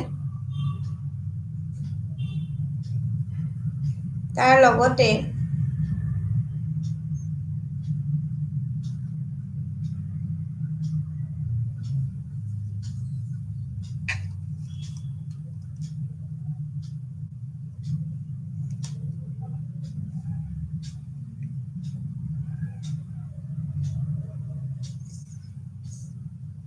সমগ্ৰ শিক্ষা যিহেতু ভাৰত চৰকাৰৰ শিক্ষা মন্ত্ৰালয়ৰ অধীনত বিদ্যালয় শিক্ষা আৰু সাক্ষৰতা বিভাগৰ দ্বাৰা বিদ্যালয় শিক্ষা সম্পৰ্কীয় বহুতো আঁচনি কেন্দ্ৰীয় বাজেট 2018-19ত সম্বন্ধিত কৰা হৈছিলে। তাৰ লগত MHRD অৰ্থাৎ ministry of human resource development, এতিয়া যাক আমি শিক্ষা মন্ত্ৰালয় এডুকেশ্যন মিনিষ্ট্ৰী হয়, প্ৰাক নাৰ্চাৰীৰ পৰা প্ৰি নাৰ্চাৰীৰ পৰা দ্বাদশ শ্ৰেণীলৈ অৰ্থাৎ ক্লাছ 11 দ্বাদশ শ্ৰেণীলৈ বিভাজন অবিহনে বিদ্যালয় শিক্ষাক আমি সামগ্ৰিকভাৱে চিকিৎসা কৰাৰ প্ৰস্তাৱ দিছে। মানে কোনো ধৰণৰ কি হ'ব নালাগে, মানে বিলাক বিভিন্ন ধৰণৰ ক্লাছিফিকেশ্যন নোহোৱাকৈ আমাক ইম্পৰ্টেঞ্চ দিছে বুলি কয়। ঠিক আছে, Okay.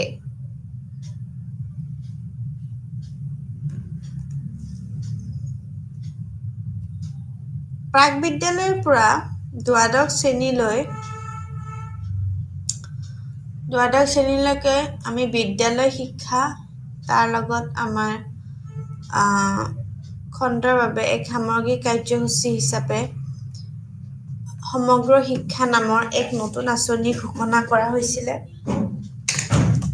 আঁচনিখনৰ মুখ্য উদ্দেশ্য হৈছে স্কুলীয় শিক্ষাৰ বাবে সমান সুযোগ আৰু ন্যায়সংগত শিক্ষণ ফলাফলৰ ক্ষেত্ৰত পৰিমাপ কৰা বিদ্যালয়ৰ কাৰ্যকৰীতা কৰা। ই সৰ্বশিক্ষা অভিযান অৰ্থাৎ MHA, ৰাষ্ট্ৰীয় মাধ্যমিক শিক্ষা অভিযান আৰু শিক্ষক শিক্ষাৰ 3টা পূৰ্বৰ আঁচনি অন্তৰ্ভুক্ত কৰে। লগতে প্ৰস্তাৱ কৰা হৈছিল যে এই খণ্ড বিস্তৃত উন্নয়নৰ কাৰ্যসূচী আঁচনিয়ে সকলো স্তৰৰে ৰূপায়ণ প্ৰণালী আৰু লেনদেনৰ ব্যয়ৰ মাজত স্থাপন কৰাৰ সহায় কৰিব। বিশেষকৈ ৰাজ্যিক, জিলা আৰু উপজিলা পৰ্যায়ৰ প্ৰণালী আৰু সম্পদ ব্যৱহাৰ কৰাত, লগতে জিলা পৰ্যায়ত বিদ্যালয় শিক্ষাৰ বিকাশ বাবে এক ব্যাপক কৌশলগত পৰিকল্পনাও কৰা হয়।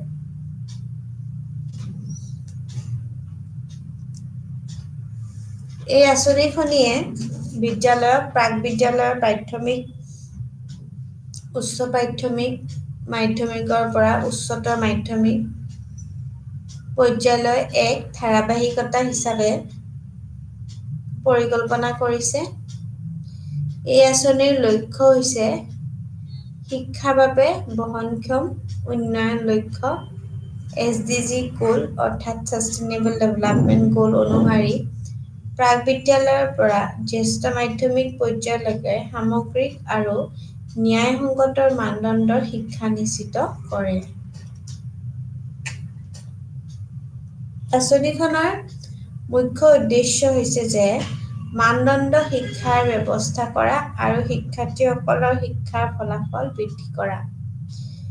বিদ্যালয় শিক্ষাত সামাজিক আৰু লিংগৰ ব্যৱধান দূৰ কৰা। বিদ্যালয় শিক্ষাৰ সকলো ঘৰতে সমতা আৰু অন্তৰ্ভুক্তি নিশ্চিত কৰা।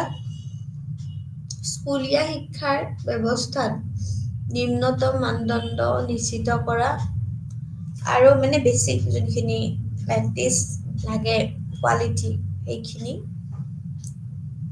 শিক্ষাৰ বৃত্তিমূলককৰণ প্ৰচাৰ, শিশুৰ বিভিন্ন ধৰণৰ আমাৰ আছিলে আৰু তাৰ লগতে আমি দেখিবলৈ পাওঁ।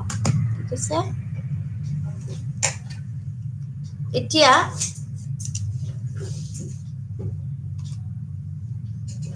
এই আঁচনিখনতে আমি মাধ্যমিক পৰ্যায়ত অন্তৰ্ভুক্ত শিক্ষা IDSC মাধ্যমিক পৰ্যায়তো আমাৰ ৰূপান্তৰ কৰে।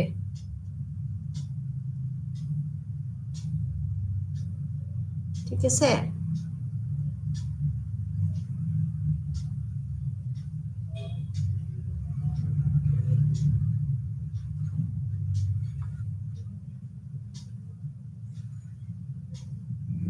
কি তো আঁচনিখনৰ লক্ষ্য হৈছে যে গোটেই প্ৰাথমিক বিদ্যালয় উত্তীৰ্ণ হোৱা আৰু মাধ্যমিক পৰ্যায়ত অধ্যয়ন কৰি থকা লগতে চৰকাৰী স্থানীয় সংস্থা আৰু চৰকাৰী সাহায্যপ্ৰাপ্ত বিদ্যালয়ৰ নৱম দ্বাদশ শ্ৰেণীত অধ্যয়ন কৰি থকা আৰু এক বা একাধিক বিকলাংগতা ভুগি আছে যিটো প্ৰতিবন্ধী ব্যক্তি আইন 1995 আৰু ৰাষ্ট্ৰীয় ন্যাস আইনৰ দ্বাৰা নিৰ্ধাৰণ কৰা হৈছে অৰ্থাৎ অন্ধ নিম্ন দৃষ্টিশক্তি লোকেও মটৰ বিকলাংগতা মানসিকতা ৰোগ আৰু তাৰ লগত শিকাৰ দুৰ্বলতা আৰু কথা কোৱাৰ দুৰ্বলতা ৰোগৰ আৰোগ্য অটিজম চেৰিব্ৰেল পালচি তাৰ লগত শিক্ষাৰ অক্ষমতা ইয়াৰ উপৰিও বিকলাংগতা ছোৱালীবোৰে এই আঁচনিখনৰ অধীনত বিশেষ মনোযোগ লাভ কৰে কেন্দ্ৰীয় পৃষ্ঠপোষকতা তত্ত্বাৱধানত থকা IEDSA আঁচনিৰ লক্ষ্য হৈছে সকলো বিকলাংগ শিক্ষাৰ্থীৰ এক সামগ্ৰিক আৰু উপযুক্ত পৰিৱেশত 4 বছৰৰ মাধ্যমিক শিক্ষা প্ৰাপ্ত কৰাৰ বাবে 8 বছৰৰ প্ৰাথমিক শিক্ষা সম্পূৰ্ণ কৰা ঠিক আছে মাধ্যমিক পৰ্যায়ত সাধাৰণ শিক্ষা ব্যৱস্থাত বিকলাংগ শিক্ষাৰ্থীসকলৰ শৈক্ষিক আমাৰ যিমানখিনি সুযোগ আছে সেইখিনি সুবিধাও প্ৰদান কৰা বুজাইছে ঠিক আছে তাৰ লগতে আমি দেখো যে 3 পৰা 5 বছৰৰ ভিতৰত বিকলাংগ শিশুৰ আমাৰ প্ৰয়োজনীয়তা পূৰণ কৰাৰ বাবে সাধাৰণ বিদ্যালয়ৰ লগতো আমাৰ শিক্ষকসকলৰ প্ৰতিখনতে সহায় কৰিব ঠিক আছে তো সহায় কৰিব লাগিব আঁচনিখনত নিশ্চিত কৰিবলৈ চেষ্টা কৰে যে মাধ্যমিক পৰ্যায়ত বিকলাংগতা থকা প্ৰতিটো শিশুক আমি চিনাক্ত কৰিব লাগিব প্ৰতিটো বিকলাংগ শিশুৰ শৈক্ষিক প্ৰয়োজনীয়তাবিলাক আমি মূল্যাংকন কৰিব লাগিব প্ৰতিটো বিকলাংগ শিশু তেওঁৰ প্ৰয়োজন অনুসৰি সহায়ক সঁজুলি প্ৰদান কৰিব লাগে প্ৰতিটো শিশুৰ প্ৰয়োজনকে আমি শিক্ষাৰ সামগ্ৰীও আমি যোগান ধৰিব লাগে বিদ্যালয়ৰ সকলো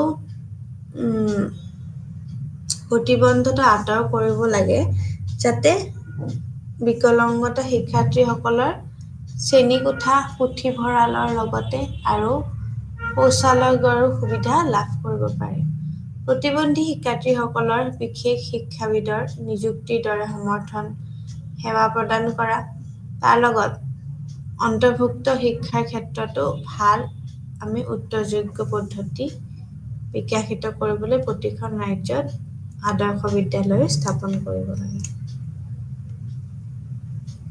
ICDS হৈছে কেন্দ্ৰীয় পৃষ্ঠপোষকতা কৰা আঁচনি যাৰ অধীনত কেন্দ্ৰীয় চৰকাৰে নিৰ্ধাৰণ কৰা চতুৰ্থ আধাৰত ICDS ৰূপায়ণ শিক্ষাৰ ক্ষেত্ৰত কাম কৰা ৰাজ্য চৰকাৰৰ কেন্দ্ৰীয় শাসিত অঞ্চল আৰু তাৰ লগত সংস্থা সহযোগ কৰিব লাগে এই আঁচনিৰ অধীনত দুটা প্ৰকাৰৰ উপাদানৰ বাবে সহায় আগবঢ়োৱা হয় যেনে শিক্ষাৰ্থীৰ অভিমুখে উপাদান আৰু অন্যান্য উপাদান অৰ্থাৎ আন্তঃগাঁথনি শিক্ষক প্ৰশিক্ষণ সজাগতা সৃষ্টি আদিৰ দৰে সৈতেও সম্পৰ্কিত কৰিব লাগে শিক্ষাৰ্থীমুখী উপাদানৰ বাবে আঁচনিৰ প্ৰতি বছৰে প্ৰতিটো বিকলাংগ শিশুৰ বাবে ৩,০০০ টকা ৰাজ্য বা কেন্দ্ৰীয় আমাৰ যিমানখিনি থাকে সেইখিনিৰ লগত আমাৰ জড়িত হ'ব লাগে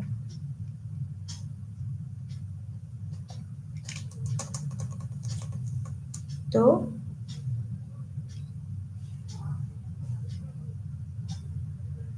বিশেষ শিক্ষাবিদ থেৰাপিষ্ট চিকিৎসক আমাৰ গোটেইখিনি আমাৰ তাৰ লগত স্থাপনা হ'ব লাগে ঠিক আছে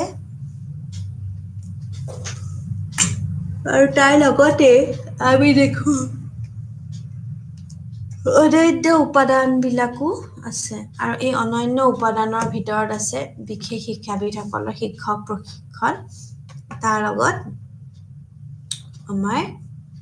আমি দেখিবলৈ পাওঁ বিদ্যালয় সৃষ্টি কৰা বিদ্যালয় স্থাপত কৰা ঠিক আছে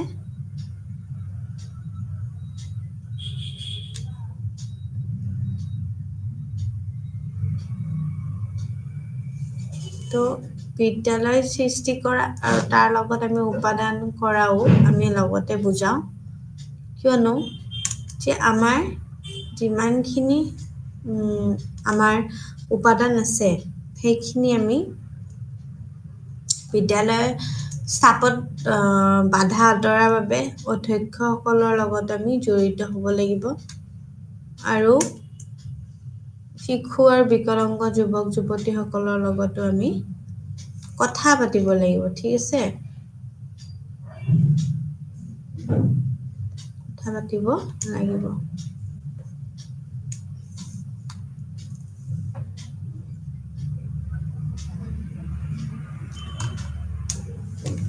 তো শৈক্ষিক প্ৰকাশক গৱেষণা নিৰীক্ষণ ইত্যাদি ICDS শিশু আৰু বিকলাংগ যুৱক যুৱতীসকলৰ বাবে পৰীক্ষাৰ বিকল্প পদ্ধতি ব্যৱহাৰ কৰে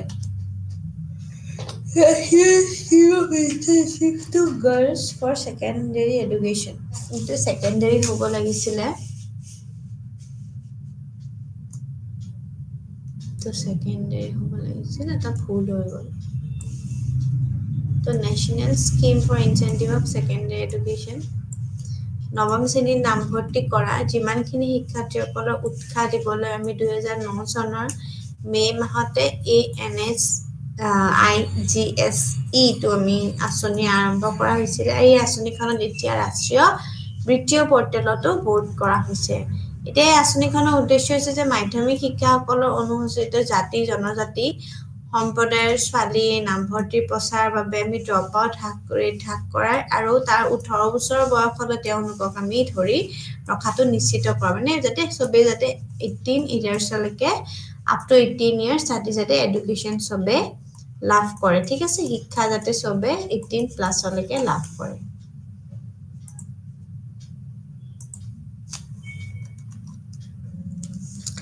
এই আঁচনিখনে সামৰি লয় যে অনুসূচিত জাতি জনজাতি সম্প্ৰদায়ৰ সকলো ছোৱালী যাতে অষ্টম শ্ৰেণীলৈ উত্তীৰ্ণ হয় আৰু তাৰ লগত কস্তুৰবা গান্ধী বালিকা বিদ্যালয়ৰ পৰা যাতে অষ্টম শ্ৰেণীৰ পৰীক্ষাত উত্তীৰ্ণ হোৱা সকলো ছোৱালী তেওঁলোকে লাগিলে অনুসূচিত জাতি জনজাতি হওক আৰু লাগিলে ৰাজ্য কেন্দ্ৰীয় শাসিত অঞ্চলৰ চৰকাৰী বা চৰকাৰী সাহায্যপ্ৰাপ্ত স্থানীয় আমাৰ যিমানখিনি সংস্থাৰ বিদ্যালয় নৱম শ্ৰেণীত নামভৰ্তি কৰে যাতে যোগ্য অবিবাহিত ছোৱালীবোৰৰ যাতে নামত নৱম শ্ৰেণীত নামভৰ্তিৰ ওপৰত এটা ফিক্স ডিপজিট হিচাপে মাহেকে 3000 টকা জমা কৰা হয় আৰু যি 18 বছৰ বয়সত উপনীত হোৱা তাৰ 10ম শ্ৰেণীৰ পৰীক্ষাটো যাতে উত্তীৰ্ণ হোৱাৰ পিছতে যাতে ইয়াৰ আমাৰ সূত্ৰৰ সৈতে ইয়াক প্ৰত্যাহাৰ কৰাৰ অধিকাৰ আছে এতিয়া আমি ভোকেশনালাইজেশন অফ সেকেন্ডাৰী এডুকেশন মানে কি বৃত্তিমূলক শিক্ষা ঠিক আছে এটা প্লাস 2 পৰ্যায়ত মাধ্যমিক শিক্ষাৰ বৃত্তিমূলক কাৰণ আঁচনি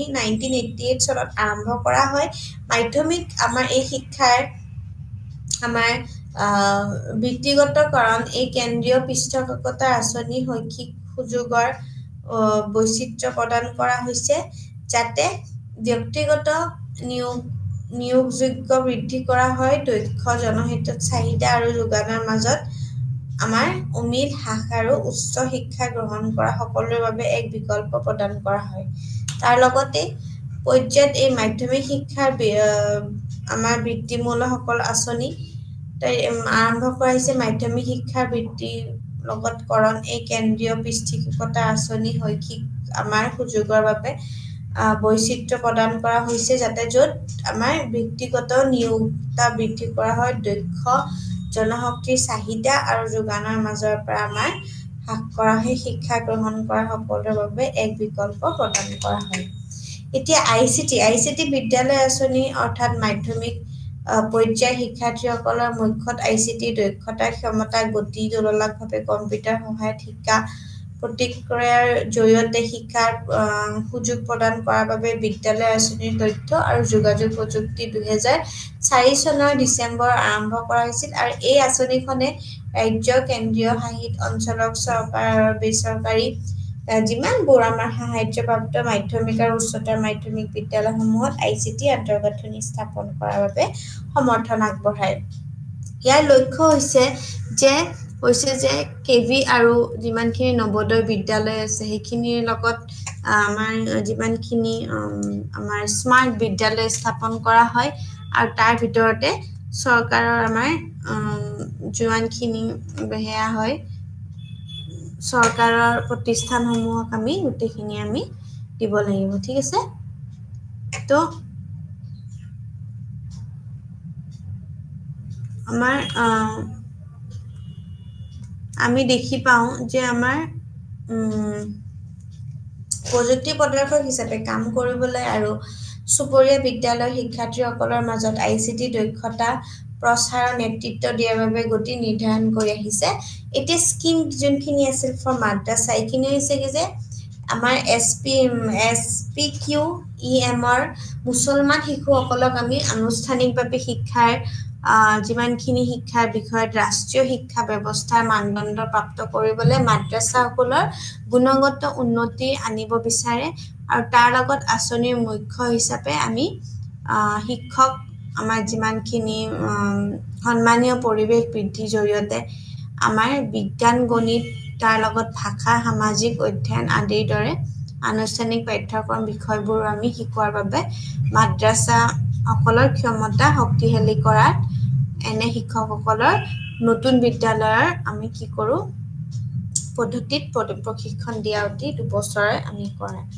তাৰ লগত এই পৰিৱৰ্তিত আঁচনিখনৰ অন্যান্য বৈশিষ্ট্য হৈছে যে আমাৰ আনুষ্ঠানিক যিমানখিনি আমাৰ শিক্ষাৰ আমাৰ আছে স্বীকৃতি সেইখিনি কেন্দ্ৰ হিচাপে ৰাষ্ট্ৰীয় আমাৰ যিমানখিনি মুক্ত বিদ্যালয় আছে তাৰ লগত প্ৰতিষ্ঠান সৈতে মাদ্ৰাছাৰ সংযোগ উচিত কৰা আৰু এনে মাদ্ৰাছাৰ সংযোগত আমি উৎসাহিত কৰে যে এনে মাদ্ৰাছাত অধ্যয়ন কৰি শিশুসকলক আমাক 5, 8, 10 আৰু 12 শ্ৰেণীৰ যিমানখিনি প্ৰমাণ পত্ৰ প্ৰাপ্ত কৰিবলৈ যাতে সক্ষম কৰিব পাৰে আৰু তেওঁলোকক উচ্চ অধ্যয়নলৈকে যাতায়াত কৰিবলৈ সক্ষম কৰিব লাগে আৰু ৰাষ্ট্ৰীয় দৰে মানদণ্ড নিশ্চিত কৰিব লাগে। একলব্য মডেল ৰেচিডেন্সিয়েল স্কুলছ সেইটো কৰাৰ লগে লগে এতিয়া এই বিদ্যালয়সমূহত অনুষ্ঠিত কৰি জনজাতিৰ কল্যাণৰ বাবে চৰকাৰৰ পুঁজি ৰখা হৈছে আৰু তাৰ লগতে আমাৰ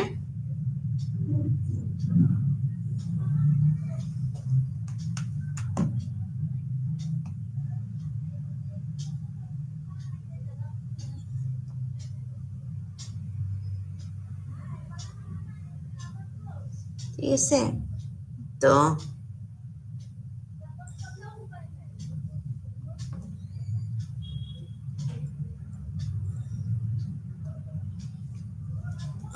তাৰ লগত 9খন উগ্ৰবাদ ৰাজ্যকে ধৰি 26খন ৰাজ্য অনুসৰি আবণ্টন কৰা হয়।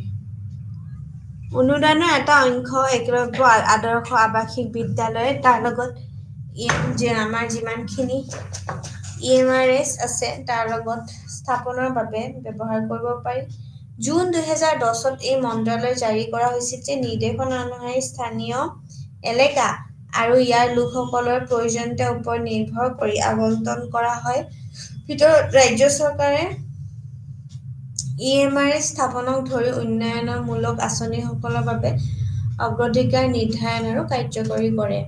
এতিয়া চেন্ট্ৰেলি স্পন্সৰ্ড কিছুমান চিষ্টেম আছে যেনেকৈ নৱোদয় বিদ্যালয়। নতুন শিক্ষা নীতি অনুসৰি এইটো সাৰ্বজনিকভাৱে স্বীকাৰ কৰা হয় যে বিশেষ প্ৰতিভা বা দক্ষতা শিশুসকলৰ তেওঁলোকৰ বাবে মানদণ্ড শিক্ষা উপলক্ষ কৰি দ্ৰুত গতিত আগবঢ়ালে সুযোগ প্ৰদান কৰিব লাগে আৰু ইয়াৰ বাবে আমি কি কওঁ পৰিশোধ কৰাৰ সমৰ্থনো আমাৰ থাকে। এতিয়া ৰাষ্ট্ৰীয় শিক্ষা নীতি 1986 চনত দেশত এই উদ্দেশ্য আমাৰ পূৰণ কৰাৰ বাবে আমাৰ উদ্ভাৱন কৰাৰ পৰীক্ষা নিৰীক্ষণ সম্পূৰ্ণ আমাৰ পৰিসৰৰ সৈতে গতি নিৰ্ধাৰণ কৰি বিদ্যালয় স্থাপনৰ পৰামৰ্শ দিছিল। চ' গ্ৰাম্য অঞ্চলত বাস কৰা আমাৰ যিমানখিনি প্ৰতিভাশালী শিশুসকলক মানদণ্ডৰ আমাৰ শিক্ষা প্ৰদান কৰাৰ উদ্দেশ্য অনুসৰি ভাৰত চৰকাৰে আমাৰ যিমানখিনি আমাৰ গ্ৰাম্য প্ৰতিভা চিনাক্ত আৰু প্ৰতিপালনৰ বাবে সমগ্ৰ দেশৰ প্ৰতিখন জিলাতে আমি কি হৈছে জৱাহৰ নৱোদয় বিদ্যালয় স্থাপনৰ বাবে আমি 1985-86 চনত এক আঁচনি আৰম্ভ কৰা হৈছিলে আৰু তাৰ লগতে আমাৰ যিমানবোৰ JNV আছিলে সেই JNV নৱোদয় বিদ্যালয় সমিতিৰ দ্বাৰা পৰিচালিত হয়। নৱোদয় বিদ্যালয়সমূহত বিস্তৃত লক্ষ্য হৈছে সমতা আৰু সামাজিক ন্যায়ৰ সৈতে উৎকৃষ্ট বৃদ্ধি কৰা। দেশৰ বিভিন্ন প্ৰান্ততে আমি কি দেখা পাওঁ, শিশুসকলক একেলগে বাস আৰু শিকাৰ সুযোগ প্ৰদান কৰা ৰাষ্ট্ৰীয় একত্ৰীকৰণো তৈয়াৰ কৰা হয়। শিক্ষাৰ্থীসকলৰ সম্পূৰ্ণ সম্ভাৱনা বিকাশ আৰু ৰাষ্ট্ৰীয় বিকাশৰ বাবে বিদ্যালয়ৰ পৰিৱেশৰ এক দেশব্যাপী কাৰ্যসূচীৰ বাবে অনুগতকো কোৱা হয়। নৱোদয় বিদ্যালয়সমূহ সম্পূৰ্ণৰূপে আৱাসিক আৰু সহ-শিক্ষানুষ্ঠান য'ত নগৰ অঞ্চলৰ শিশুসকলৰ নামভৰ্তি 25% আসনত সীমাবদ্ধ আৰু বাকী 75% আসন গ্ৰাম্য অঞ্চলৰ শিশুসকলৰ বাবে হয়। আৰু এই বিদ্যালয়বোৰত 1/3 33% ভাগৰ শিক্ষাৰ্থী ছোৱালী হোৱাটো নিশ্চিত কৰাৰ বাবে প্ৰচেষ্টা কৰা হয়। অনুসূচিত জাতি জনজাতি শিশুৰ বাবে আসন সংৰক্ষণ সংশ্লিষ্ট জিলাৰ আমাৰ অনুপাতত প্ৰদান কৰা হয় আৰু নৱোদয় বিদ্যালয় গ্ৰাম্য অঞ্চলৰ প্ৰতিভাশালী উজ্জ্বল আৰু প্ৰতিভাশালী শিশুৰ চিনাক্তকৰণ আৰু বিকাশৰ সৈতে এক নতুন শৈলীৰো পৰিকল্পনা কৰিছিল, যাক অন্যথা ভাল শৈক্ষিক সুযোগৰ পৰা বঞ্চিত হ'ব পাৰে। নৱোদয় বিদ্যালয় আঁচনিৰ এক অনন্য বৈশিষ্ট্য হৈছে প্ৰব্ৰজন, যাৰ দ্বাৰা হিন্দীভাষী এলেকাত অৱস্থিত বিদ্যালয়ৰ নৱম শ্ৰেণীৰ 30% শিক্ষাৰ্থীয়ে অনন হিন্দীভাষী এলেকাত অৱস্থিত এখন বিদ্যালয় এটা শিক্ষাবৰ্ষৰ অতিবাহিত কৰে আৰু ইয়াৰ বিপৰীও দেশৰ জনসাধাৰণ বৈচিত্ৰ্য ভাষা আৰু সংস্কৃতি বুজাৰ জৰিয়তে ৰাষ্ট্ৰীয় একত্ৰীকৰণো প্ৰচাৰ কৰে। নৱোদয় বিদ্যালয় শিক্ষাৰ ক্ষেত্ৰত আৰু তেওঁলোকে কাম কৰি থকা এলেকাত আমি কি কৰোঁ, এই জ্যেষ্ঠ মাধ্যমিক পৰ্যায়লৈকে বিনামূল্য শিক্ষা প্ৰদান কৰে আৰু এই বিদ্যালয়সমূহত বৰ্ডিং, লজিং, পাঠ্যপুথি, ইউনিফৰ্ম আদিক ধৰি মুঠ ব্যয় কেন্দ্ৰীয় চৰকাৰেও বহন কৰে। নৱোদয় বিদ্যালয় আমাৰ মানৱ বিজ্ঞান, বাণিজ্য বিজ্ঞান আৰু যিমানখিনি আছে তাৰ লগত ব্যক্তিগত মাধ্যমিক পৰ্যায়লৈকে প্ৰদান কৰে আৰু এই বিদ্যালয়ৰ আমাৰ ষষ্ঠ দ্বাদশ শ্ৰেণীও কৰে আৰু সেই নৱোদয় বিদ্যালয় কেন্দ্ৰীয় মাধ্যমিক শিক্ষা পৰিষদৰো আমাৰ সৈতে সংযুক্ত আছে আৰু এই বিদ্যালয়ত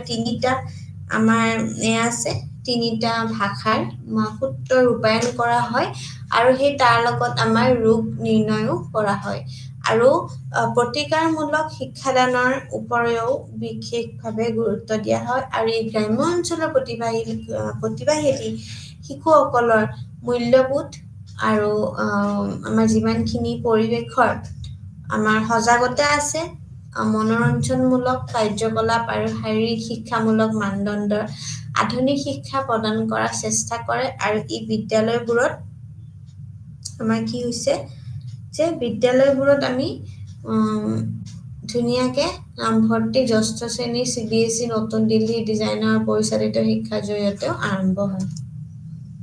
নৱোদয় বিদ্যালয় সমিতি এখন আমাৰ সংগঠন থাকে আৰু নৱোদয় বিদ্যালয় সমিতিৰ পুনে, ভোপাল, চণ্ডীগড়, ঠিক আছে, আৰু জয়পুৰ, শ্বিলং, এইবিলাক পাটনাত এইবোৰ আমি আঞ্চলিক আমাৰ যিমানখিনি কাৰ্যালয় আছে এই আঞ্চলিক কাৰ্যালয় ইয়াৰ অধীনত আমি অধিকাৰ বিদ্যালয় শৈক্ষিক বৃত্তি আৰু প্ৰশাসনিক কাৰ্যকলাপ নিৰীক্ষণ কৰে।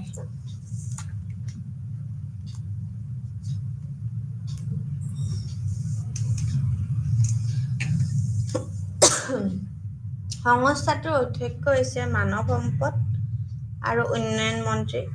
বৰ্তমান তামিলনাডু ৰাজ্যৰ বাহিৰে দেশত 590খন নৱোদয় বিদ্যালয় আছে। তামিলনাডুত নাই, ঠিক আছে। সেয়েহে সৰ্বাংগীন বিকাশৰ সুযোগ নোপোৱা সকলৰ বাবে নৱোদয় বিদ্যালয় এক আশীৰ্বাদ হিচাপে আছে। এতিয়া আহিছো কেন্দ্ৰীয় বিদ্যালয় সংগঠন। এতিয়া কেন্দ্ৰীয় বিদ্যালয় সংগঠন আমি পুৰা আমাৰ এটা মিলি যাব KVS বুলি যাব কয়। কেন্দ্ৰীয় বিদ্যালয় সংস্থা ভাৰত চৰকাৰৰ এক এনেকুৱা ইণ্ডিপেণ্ডেণ্ট সংস্থা হয়।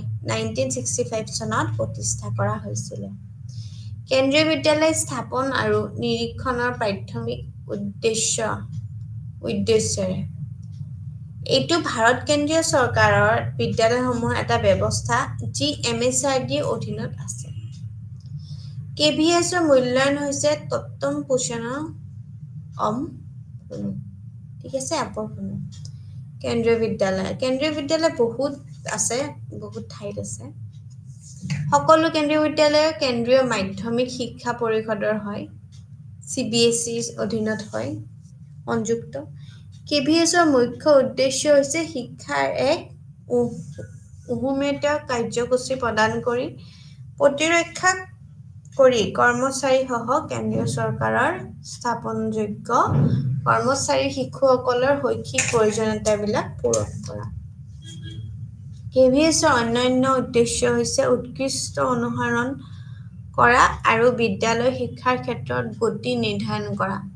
CBSE আৰু NCERTৰ সহযোগত শিক্ষাৰ ক্ষেত্ৰত পৰীক্ষা-নিৰীক্ষা আৰু উদ্ভাৱন আৰম্ভ কৰা আৰু প্ৰচাৰ কৰা, শৈক্ষিক গৱেষণা আৰু প্ৰশিক্ষণ আদি কৰা, ৰাষ্ট্ৰীয় একত্ৰীকৰণ, মনোভাৱ বিকাশ আৰু শিক্ষাৰ্থীসকলৰ মাজত ভাৰতীয়ত্বৰ অনুভূতি সৃষ্টি কৰা।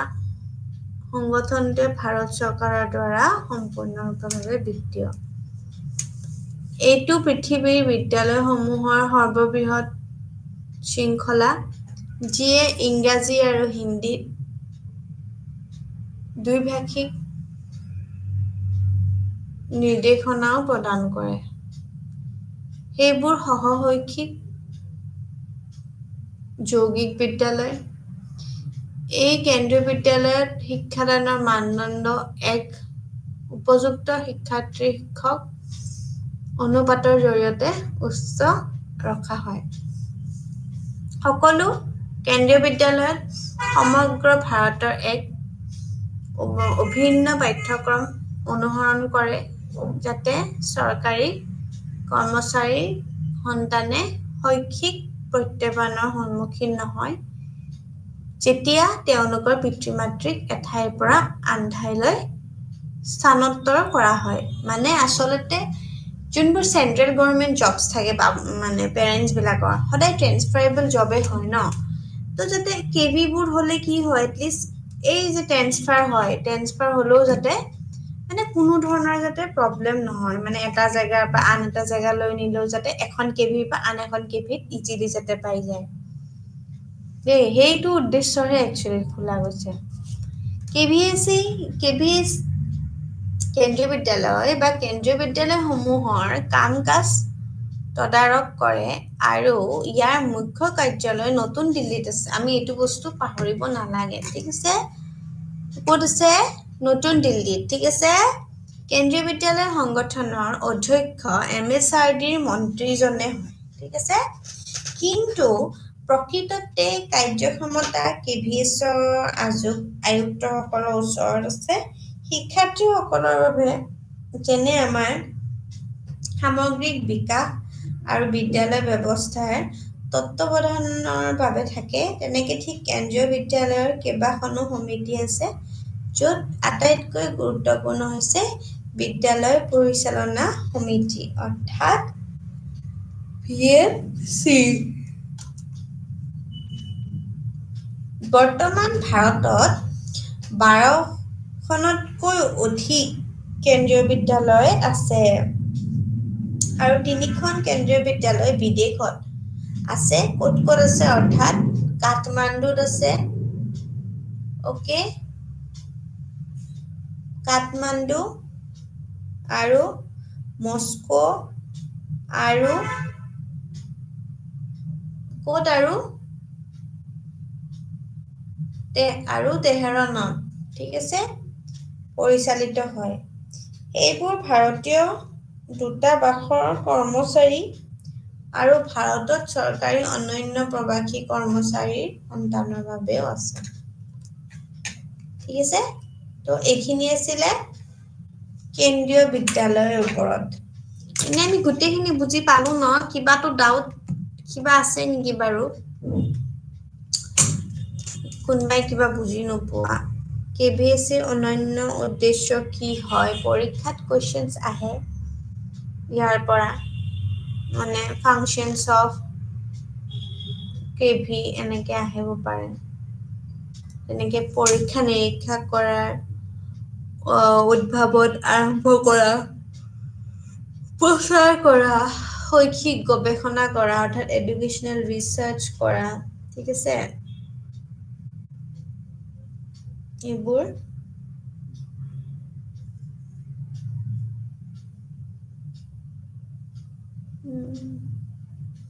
মনোভাৱ বিকাশ কৰা শিক্ষাৰ্থীসকলৰ তাৰ মাজতে ভাৰতত অনুভূতি সৃষ্টি কৰা সংগঠনসমূহ ভাৰত চৰকাৰৰ দ্বাৰা আমাৰ সম্পূৰ্ণৰূপে বিত্তীয় থাকে ঠিক আছে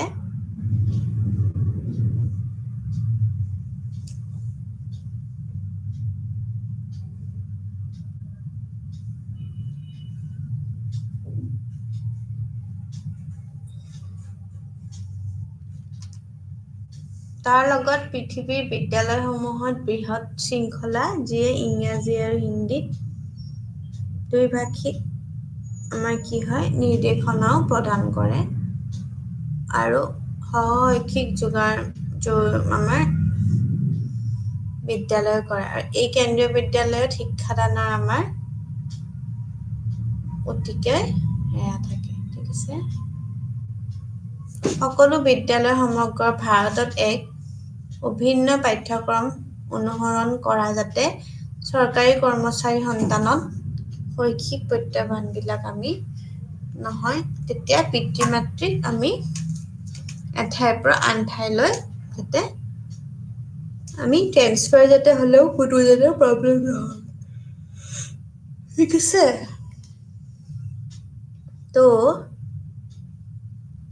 এইটো পৃথিৱীৰ বিদ্যালয়সমূহৰ সৰ্ববৃহৎ শৃংখলা যিয়ে ইংৰাজী আৰু হিন্দীত দ্বিভাষিক নিৰ্দেশনাবোৰ প্ৰদান কৰে সেইবোৰ শৈক্ষিক যৌগিক বিদ্যালয় আছে আৰু এই কেন্দ্ৰীয় বিদ্যালয়বোৰত শিক্ষাদানৰ মানদণ্ড এক উপযুক্ত শিক্ষাৰ্থী শিক্ষকো অনুপাতৰ জৰিয়তে উচ্চ ৰখা সকলো কেন্দ্ৰীয় বিদ্যালয় সমগ্ৰ ভাৰতত এক অভিন্ন পাঠ্যক্ৰম আছে অনুসৰণ কৰা য'ত চৰকাৰী কৰ্মচাৰীৰ সন্তানবিলাক আমি পাওঁ ঠিক আছে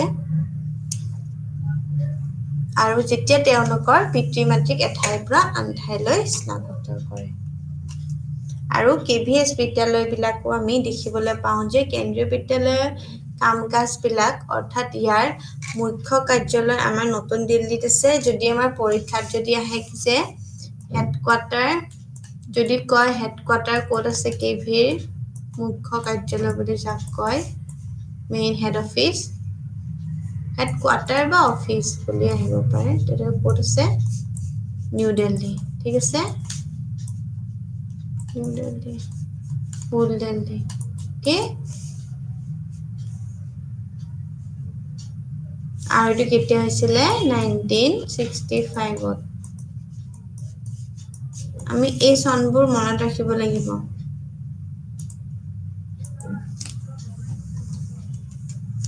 আৰু বৰ্তমান আমাৰ কেইখন আছে 12খন অধিক মানে 1200 প্লাস অধিক কেন্দ্ৰীয় বিদ্যালয় আছে আৰু 3খন কেন্দ্ৰীয় বিদ্যালয় বিদেশত আছে কাঠমাণ্ডু মস্কো আৰু তেহৰাণত ঠিক আছে কাঠমাণ্ডু নেপাল মস্কো আৰু তেহৰান ঠিক আছে তাতে পৰিচালিত হয় মানে তাতে ফাংচনছ হয় আৰু দুটা বাখৰ কৰ্মকাৰ্যে ভাৰত চৰকাৰৰ অন্যান্য প্ৰবাসী কৰ্মচাৰী সন্তানৰ বাবে এইটো কোন যোনবোৰ এনআৰআই হয় নন ৰেচিডেন্স ইণ্ডিয়ান বা তাৰ যোনবোৰ তাতে কাম কৰি আছে চৰকাৰৰ কাম তাতে কৰি আছে এইবোৰ ল'ৰা ছোৱালীয়ে এই কেন্দ্ৰীয় বিদ্যালয়বিলাকত পঢ়ে ঠিক আছে তো কেভিটো এইটো আহি গ'ল আৰু এটা কেভিৰ লোগোটো কি হয় তত্তম পুষনা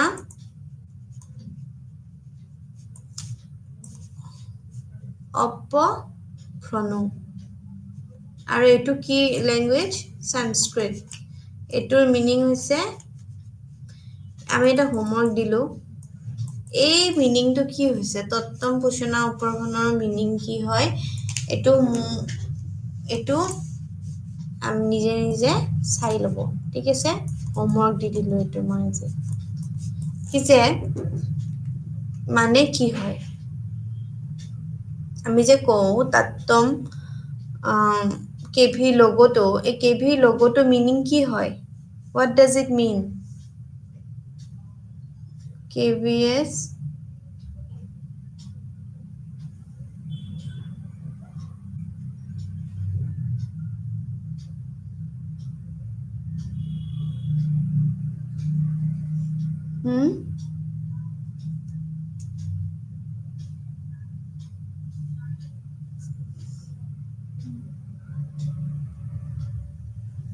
Kiyum asatoma sat gamaya tastoma tamsoma jyoti gamaya mrityuma gamaya মানে এটো কি হয় ন্যাশনাল ইউনিটি ঠিক আছে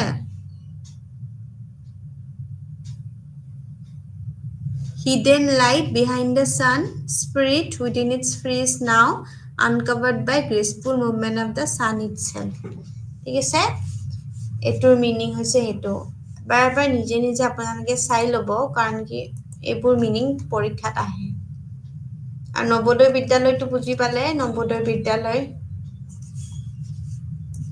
নবোদয় বিদ্যালয় সেন্ট্ৰেল স্কিমত নবোদয় বিদ্যালয় যোনবোৰ 1986 ত আৰম্ভ কৰা হৈছিল ঠিক আছে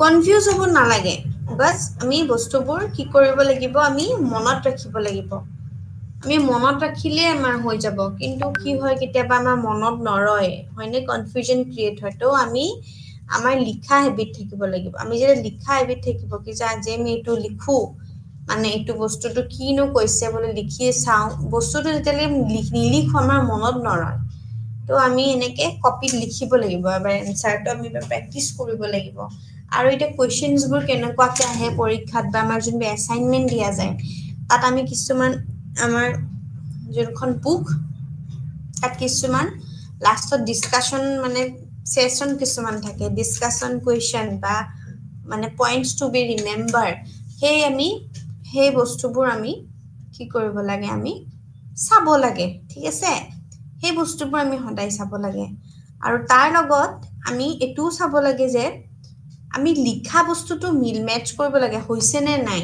এটা কি হয় আমাৰ কনফিউজন এইবোৰতে হয় এটা বহুতে নবোদয় বিদ্যালয় যদি ইনস্টিটিউট আহে সন দি দিব 1983 84 85 86 তাতে কনফিউজন হৈ পেলাই আমাৰ কি হ'ব তাতে ভুলটো কৰি থওঁ আমি ঠিক আছে সেইকাৰণে আমাৰ কি হ'ব লাগে নতুন শিক্ষানীতি অনুসৰি আমাৰ এটো সাৰ্বজনীনভাৱে স্বীকাৰ কৰা হয় যে আমাৰ বিশেষকে প্ৰতিভা বা আমাৰ দক্ষতা থকা শিক্ষকসকলক তেওঁলোকৰ বাবে আমাৰ যিমানখিনি মানদণ্ড শিক্ষা থাকে তাৰ উপলব্ধ কৰি আমি দ্ৰুতগতিত আগবাঢ়িবলৈ সুযোগ প্ৰদান কৰিব লাগে আৰু ইয়াৰ বাবে পৰিখত কৰাৰ সামৰ্থ্যবিলাক আমি কি কৰিব লাগে আমি চাব লাগে হেতু কাৰণে একচুয়ালি আমি কি যে আমি যেতে চাও ন আমি গম পাব লাগে কি যে আমি কি বস্তু আমি হেৰি কৰি আছো ঠিক আছে যেনেকে আমি বস্তুবোৰ বহুত আছে আমি বহুতখিনি বস্তু পঢ়িব লাগে এতিয়া এই ইউনিটটোতে আমি কিমানখিনি পঢ়িলো স্কিমছ পঢ়িলো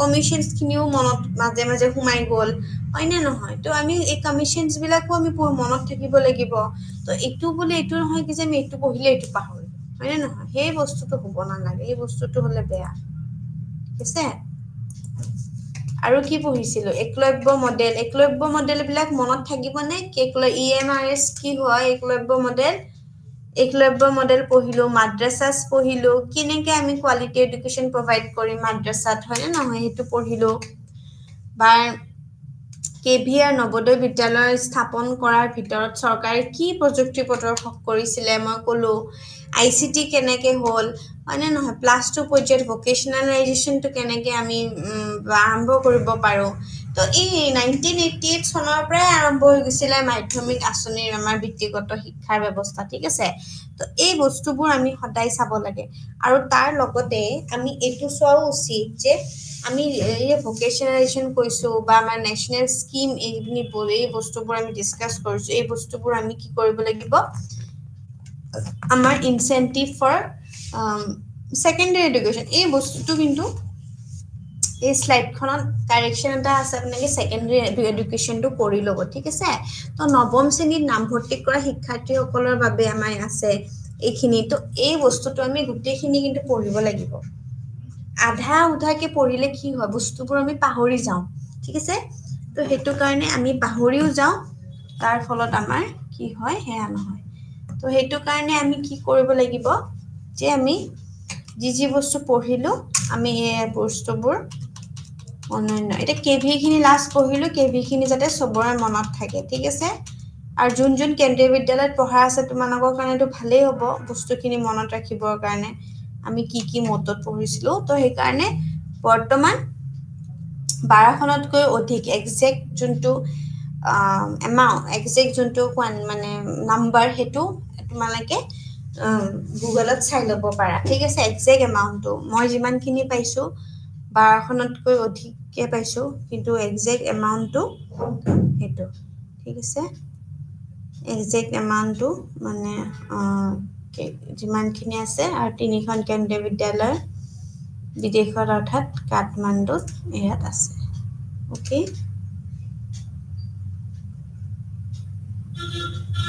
তো সেইবোৰ বাবে ভাৰতীয় দূতাবাসৰ কৰ্মচাৰীৰ বাবে চৰকাৰৰ অনন্য প্ৰবাসীও আছে আমি সেই বস্তুখিনি আমি মনত থব লাগিব ওকে তো কৰ্মচাৰীৰ ভিতৰতে আমি ভাৰত চৰকাৰৰ অনন্য প্ৰবাসীৰ লগত আমি যাতে তেওঁলোকৰ ল'ৰা-ছোৱালীখিনিয়ে ইয়াতে যাতে পঢ়িব পাৰে ধন্যবাদ